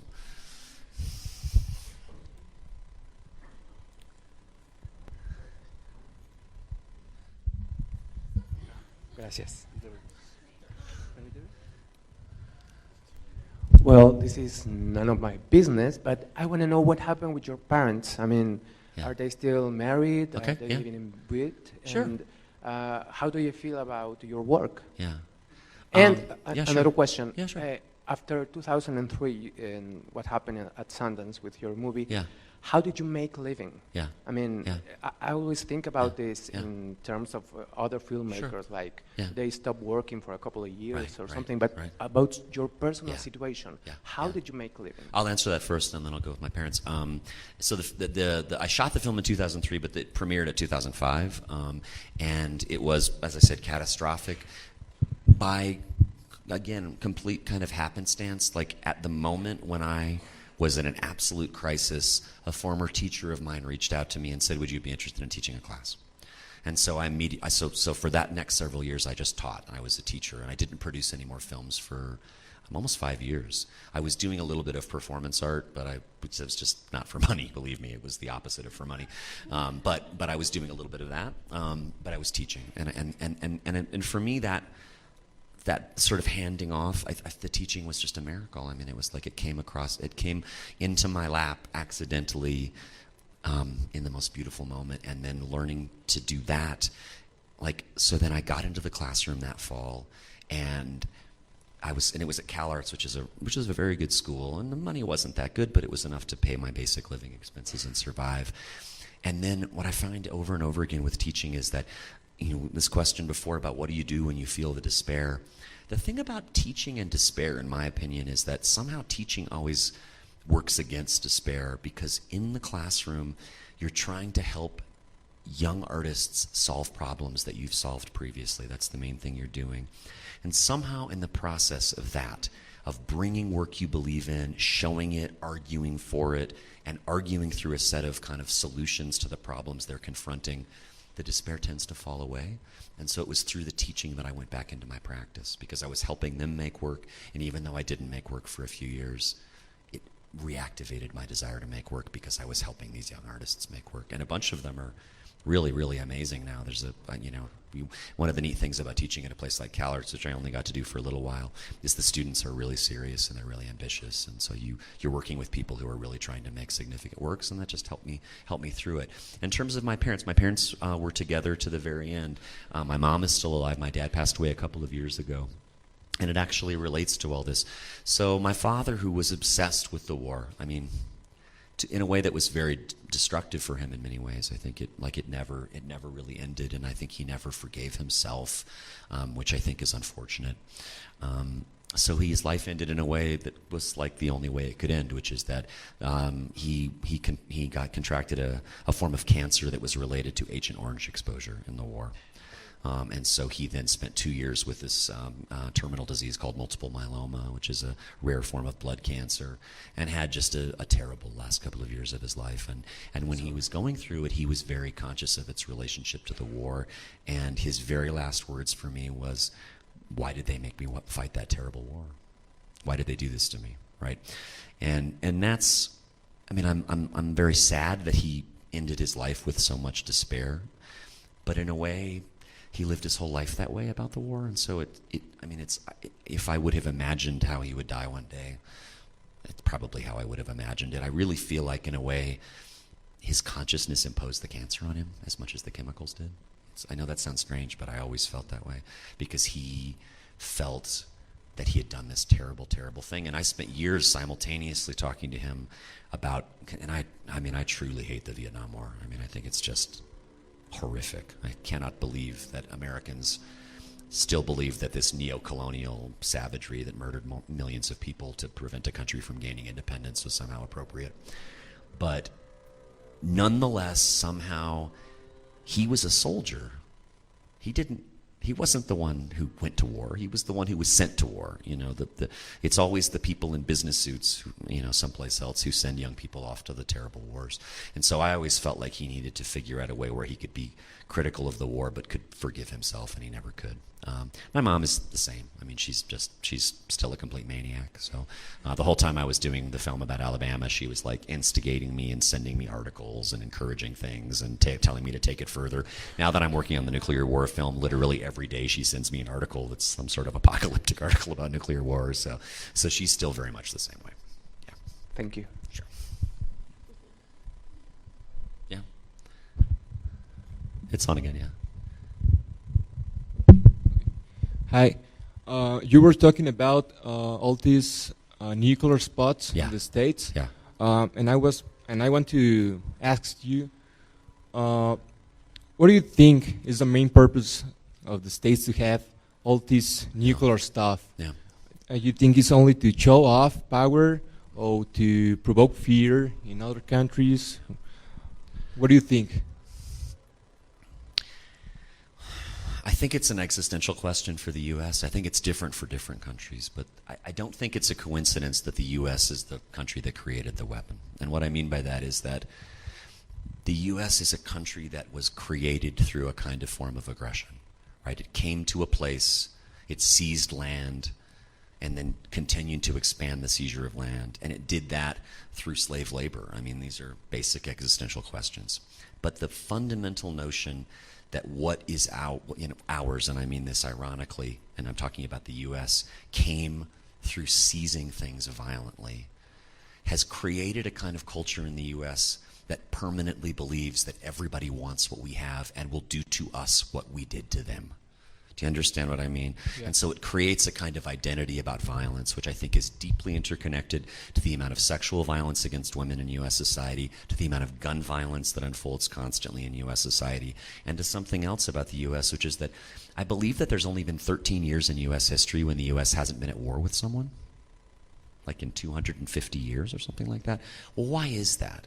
It's because, again, it's this kind of existential and defining thing that we see violence as something that led to our creation, that led to our power. And then the other thing is, how did the U.S. rise from a minor power to a major power, right? World War I took the U.S. from a minor position to a significant position, and World War II lifted the U.S. into the dominant position in the world, along with the Soviet Union at that time. And so whether it's seizing the land to begin with, expanding land into the American West, or then rising to a position of prominence in the world, it's always been connected to warfare, and so it sees the whole world that way. The thing that's so weird about the nuclear stuff is, like, so I've known this my whole life. My mom got into, like, anti-nuclear war stuff back in the nuclear freeze period in the 1980s, which is why I know about all this stuff and was interested in it. So I knew the numbers, and I knew how many weapons there were, and, like, I knew that each of those missile silos has, like, the equivalent of 30 or 40 Hiroshima bombs in a single missile, and there's hundreds of them, and then there's thousands of other weapons. I knew all of that. But when you do what I just did, which I didn't expect, driving through the West and coming back around, the scale of the infrastructure, not just of warfare, right? Because the U.S. has, like, something like 150 international military bases. I mean, like, right? That's already just insane. Like, what, I mean, how in the world did this become an acceptable reality that a single country can have military bases in hundreds of places around the world? And people think of that as a completely normal thing, both in the U.S. and abroad. But then you drive around and you look at the scale of this, and you're looking at the scale of apocalyptic warfare. You're looking at hundreds and hundreds and hundreds of places where those weapons wouldn't just be destructive to the city they're dropped on, they would be destructive to the planet. They would end life on Earth.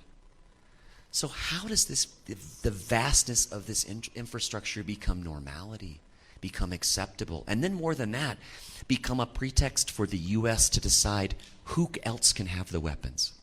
So the U.S. gets to decide. The U.S. ushers in this nightmare to the world, and then that, instead of giving, that should have just destroyed the U.S.'s credibility to ever decide who else gets the weapons. Instead, it's had the opposite effect. Again, it has something to do with an existential question about where does the U.S. come from, and where did its power arise, and then does it now treat everyone else the same way? There's this. So I didn't get to talk about this, but for the person of some German extraction, there's this these two filmmakers in East Germany who were called Heinowski and Scheumann. They were the most significant East German documentary filmmakers, and their work is largely erased from film history because they are connected with the East German regime in terms of people's assessments of them. But they didn't make films about East Germany. They made films about the U.S., and I find them very interesting.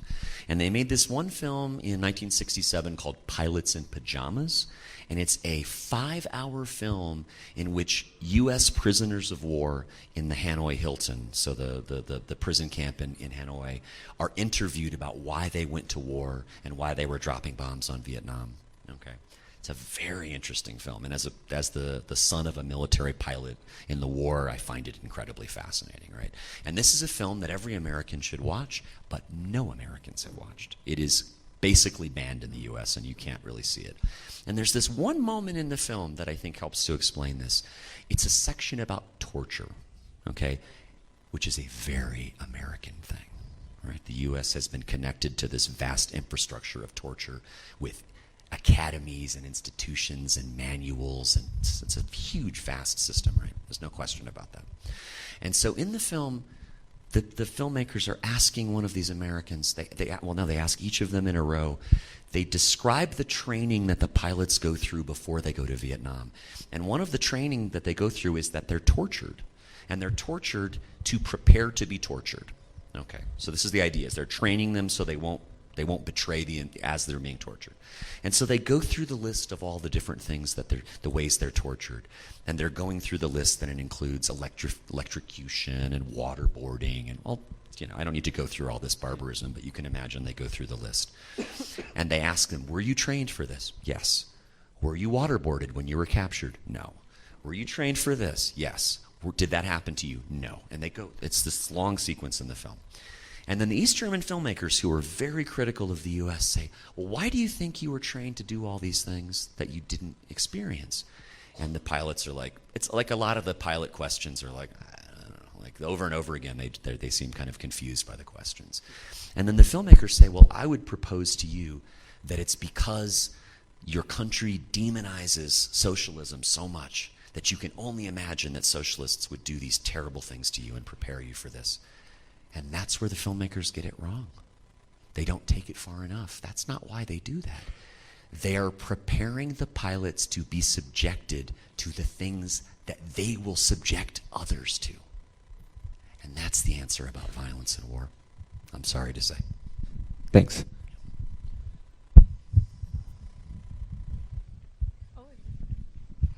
Hi, so I wanted to ask you if have you ever dealt with censorship because of your ideas of filmmaking? Because, well, not all the people all the time share the same ideas. Yeah. And, well, my family is from Cuba, and I studied in the film school. Yeah. And before I lived there, my mom told me, do not talk about the government, do not talk about your radical ideas there. Right. And I think that's all around the world. Yeah. And even in that type of country. So have you ever dealt with censorship? Yeah. The primary form of censorship that unfolds in the U.S., and it's not the only form, but the primary form is economic censorship. So, for example, I'm unemployed right now. And despite having a lot of experience teaching and having made 17 films. And so I don't get opportunities. I don't get grants that I would normally get for what I've achieved. I don't get financing opportunities. That's the primary way that censorship works in the U.S. is that there's a kind of an attempt to grind you down through frustration and despair that you'll give in. So that's the primary way that in which I've had to confront it. Actual governmental censorship is a really fascinating and complex thing, right? Because economic censorship and sort of open censorship or legal censorship are very different. And one of the things that happens so let's think of an example of a country like Iran. And Iran has an extremely vibrant cinema, but it also has a very formal censorship system. Okay, so like literally you have to have your script approved in advance, and then you have to have the cut approved afterwards, and to get distribution you have to get further approval. There's a series of these censorship boards. And that's the way it's operated in most countries where there's formal censorship. That would be typical of the former socialist bloc and all of the countries that have their same economic model. But what's interesting about that form of censorship is that it paradoxically encourages a form of critical practice that is very clever, that evades the censorship, right? So like some people have described it like it's like a ski race where they put slalom poles and you have to go around the poles, right? And so Iranian cinema is extremely critical, but it's critical in these very clever ways. Like for example, a story about the status of women would usually be depicted by having a story about children. So it's hidden underneath children. So it's, and then it's in fact about the status of women, but it's depicted through the status of young girls, right? In the former socialist bloc, it would operate the same way. You'd see these very sophisticated, complex forms of criticism, but embedded in these ways of going around. In the U.S., that operates very differently. Because the form of censorship are economic, people are not cleverly evading this way. They're simply avoiding criticism altogether, and they're just finding ways to sort of appeal to the corporate forces because the rules are established in a different way. So I think overall I have encountered less formal censorship than I might imagine, but the consequences for me have been pretty profound, and I am definitely denied economic opportunities that I would normally have for my family and for me and my work. But, I knew what I was getting into. I made my own bed, so I definitely never imagined that I would have a lot of those opportunities to begin with. And honestly, when I started on this process, I really never thought it was going to be a life's calling anyway. So that's kind of the way, I would say that in a very strange way that trying to navigate the economic censorship, which is, in many, many countries in the world, it's a very difficult thing to navigate, because how do you express criticism when the kind of parameters of your criticism are not established, and when there's not like one person there's not like a censor who's sitting there and looking at things that you're trying to outwit. You're trying to sort of somehow produce an idea that people think could make money. And one thing I know about my films is that no matter how widely they're seen, they make no money.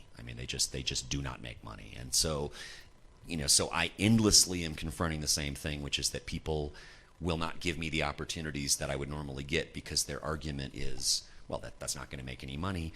And I don't really have a quick answer for that because I don't really disagree with them. The last film that I made was the first film that sales agents contacted me. And sales agents are really in many ways the power players in cinema right now. They're the ones who determine where films get shown and then where films get distributed. And so having a relationship with a sales agent is very important, and I've never had one.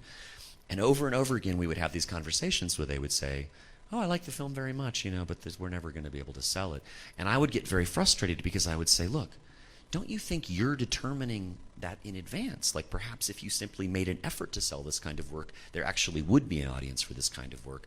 And then they would kind of look at me with blank faces and say, well, anyway, we can't sell it. And so I would move on. But then what's interesting is that the film got so much press and so much attention in the U.S., which is really unusual for my work.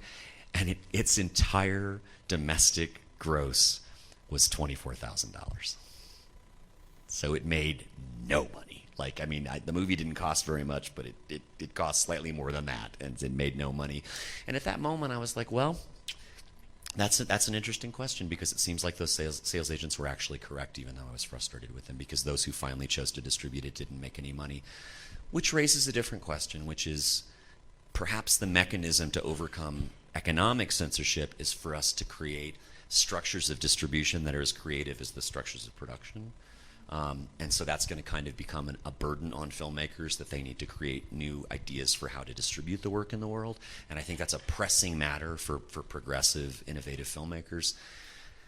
But there's only so many hours in the day, and it's already hard to get the work made and to sort all that out and to survive and then to figure out. Because what I fear is that if I then spent 2 years after finishing a film trying to distribute the film, I just think my practice would come to a halt, and so I never end up doing it, and the films don't show as widely as they show.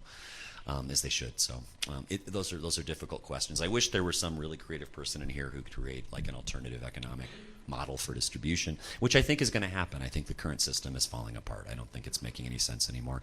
And even the studios are, they're mimicking the whole economy, right? It's the 1%, 99% thing, where you have 1% of films are making massive amounts of money, and then none of the other films are making any money at all. So this is a huge problem that we're all going to be confronting, but there has to be a way to outwit this. I just am not smart enough to figure out what it is. Sorry, Travis over here. Yep. Sorry. Oh, okay. I see it. Yeah. I'm making this question in Spanish in case I can find the right words. So yes, sorry. Okay. Yep.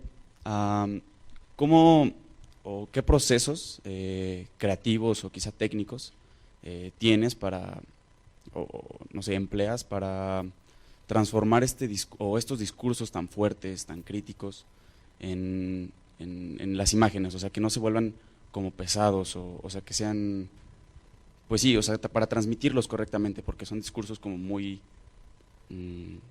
importantes, muy fuertes, entonces quizá es algo complicado transformarlo a imágenes o a películas, vaya.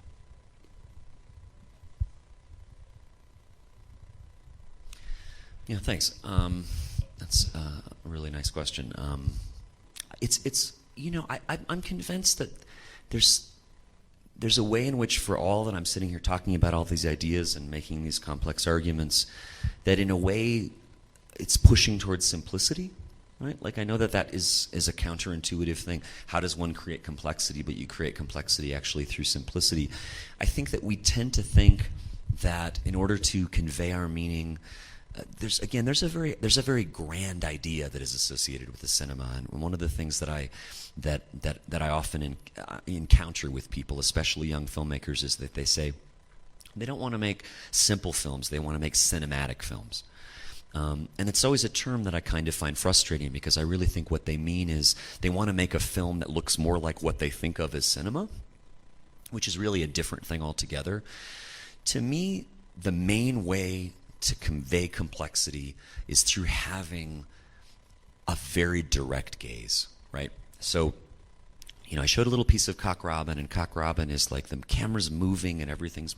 I moved away from that after that, because I was convinced that what I want to do with my films is I want to create an opportunity for us to look at ourselves a little bit more clearly, and the way that we look at ourselves more clearly is to look at ourselves with kind of more slowness and directness and like face to face. And so, like, I try to make images kind of piece by piece by piece. I try to set the camera up in a place that I think expresses something, and then I do very little to it, and I want it to unfold in front of it, and I want the image to have strength. I've always been interested in still photography, and so I look at a lot of photographers and what I think are strong about their images, and usually it's about looking at something for a little bit longer than we normally look at things in a film, and listening to something a little bit longer, and then trying to intervene with words. I know it's going to sound strange because I talk so much, but actually trying to intervene with words as little as possible, and somehow create the kind of alchemic force through that long gaze, that long sound, and then the words that activate the relationship between those two things. I also think that, you know, all the early, very innovative filmmakers were thinking about montage. And montage is a wonderful thing to think about, and I think it's powerful. But I'm also thinking in terms of how, usually when we take an image and we combine it with a sound, and then we combine it with a word. So like, if, let's say we take an image and we combine it with a sound, then all of a sudden there's a third meaning. We have an image, we have a sound, and then a third meaning that comes from the collision of those two things. And then when we add a word, we don't have a fourth meaning, but we have an infinite number of meanings. And so that's the way in which I try to create the complexity, is having a kind of simple image and a simple sound that combined create a new meaning, and then choose words that then intervene on that combined meaning to create a multiplicity of meanings. That's at least what I'm striving to do. I really think simplicity actually is a great sign. I'm always convinced that I have made something strong when somehow I've conveyed my meaning through something relatively simple. Yeah, that's a good place to stop. Can I just finish up and say this is just such a wonderful honor, and I really appreciate all of the conversation, and thank you so much for taking my work so seriously, and I look forward to seeing the amazing films that you make down the road and teach me about filmmaking.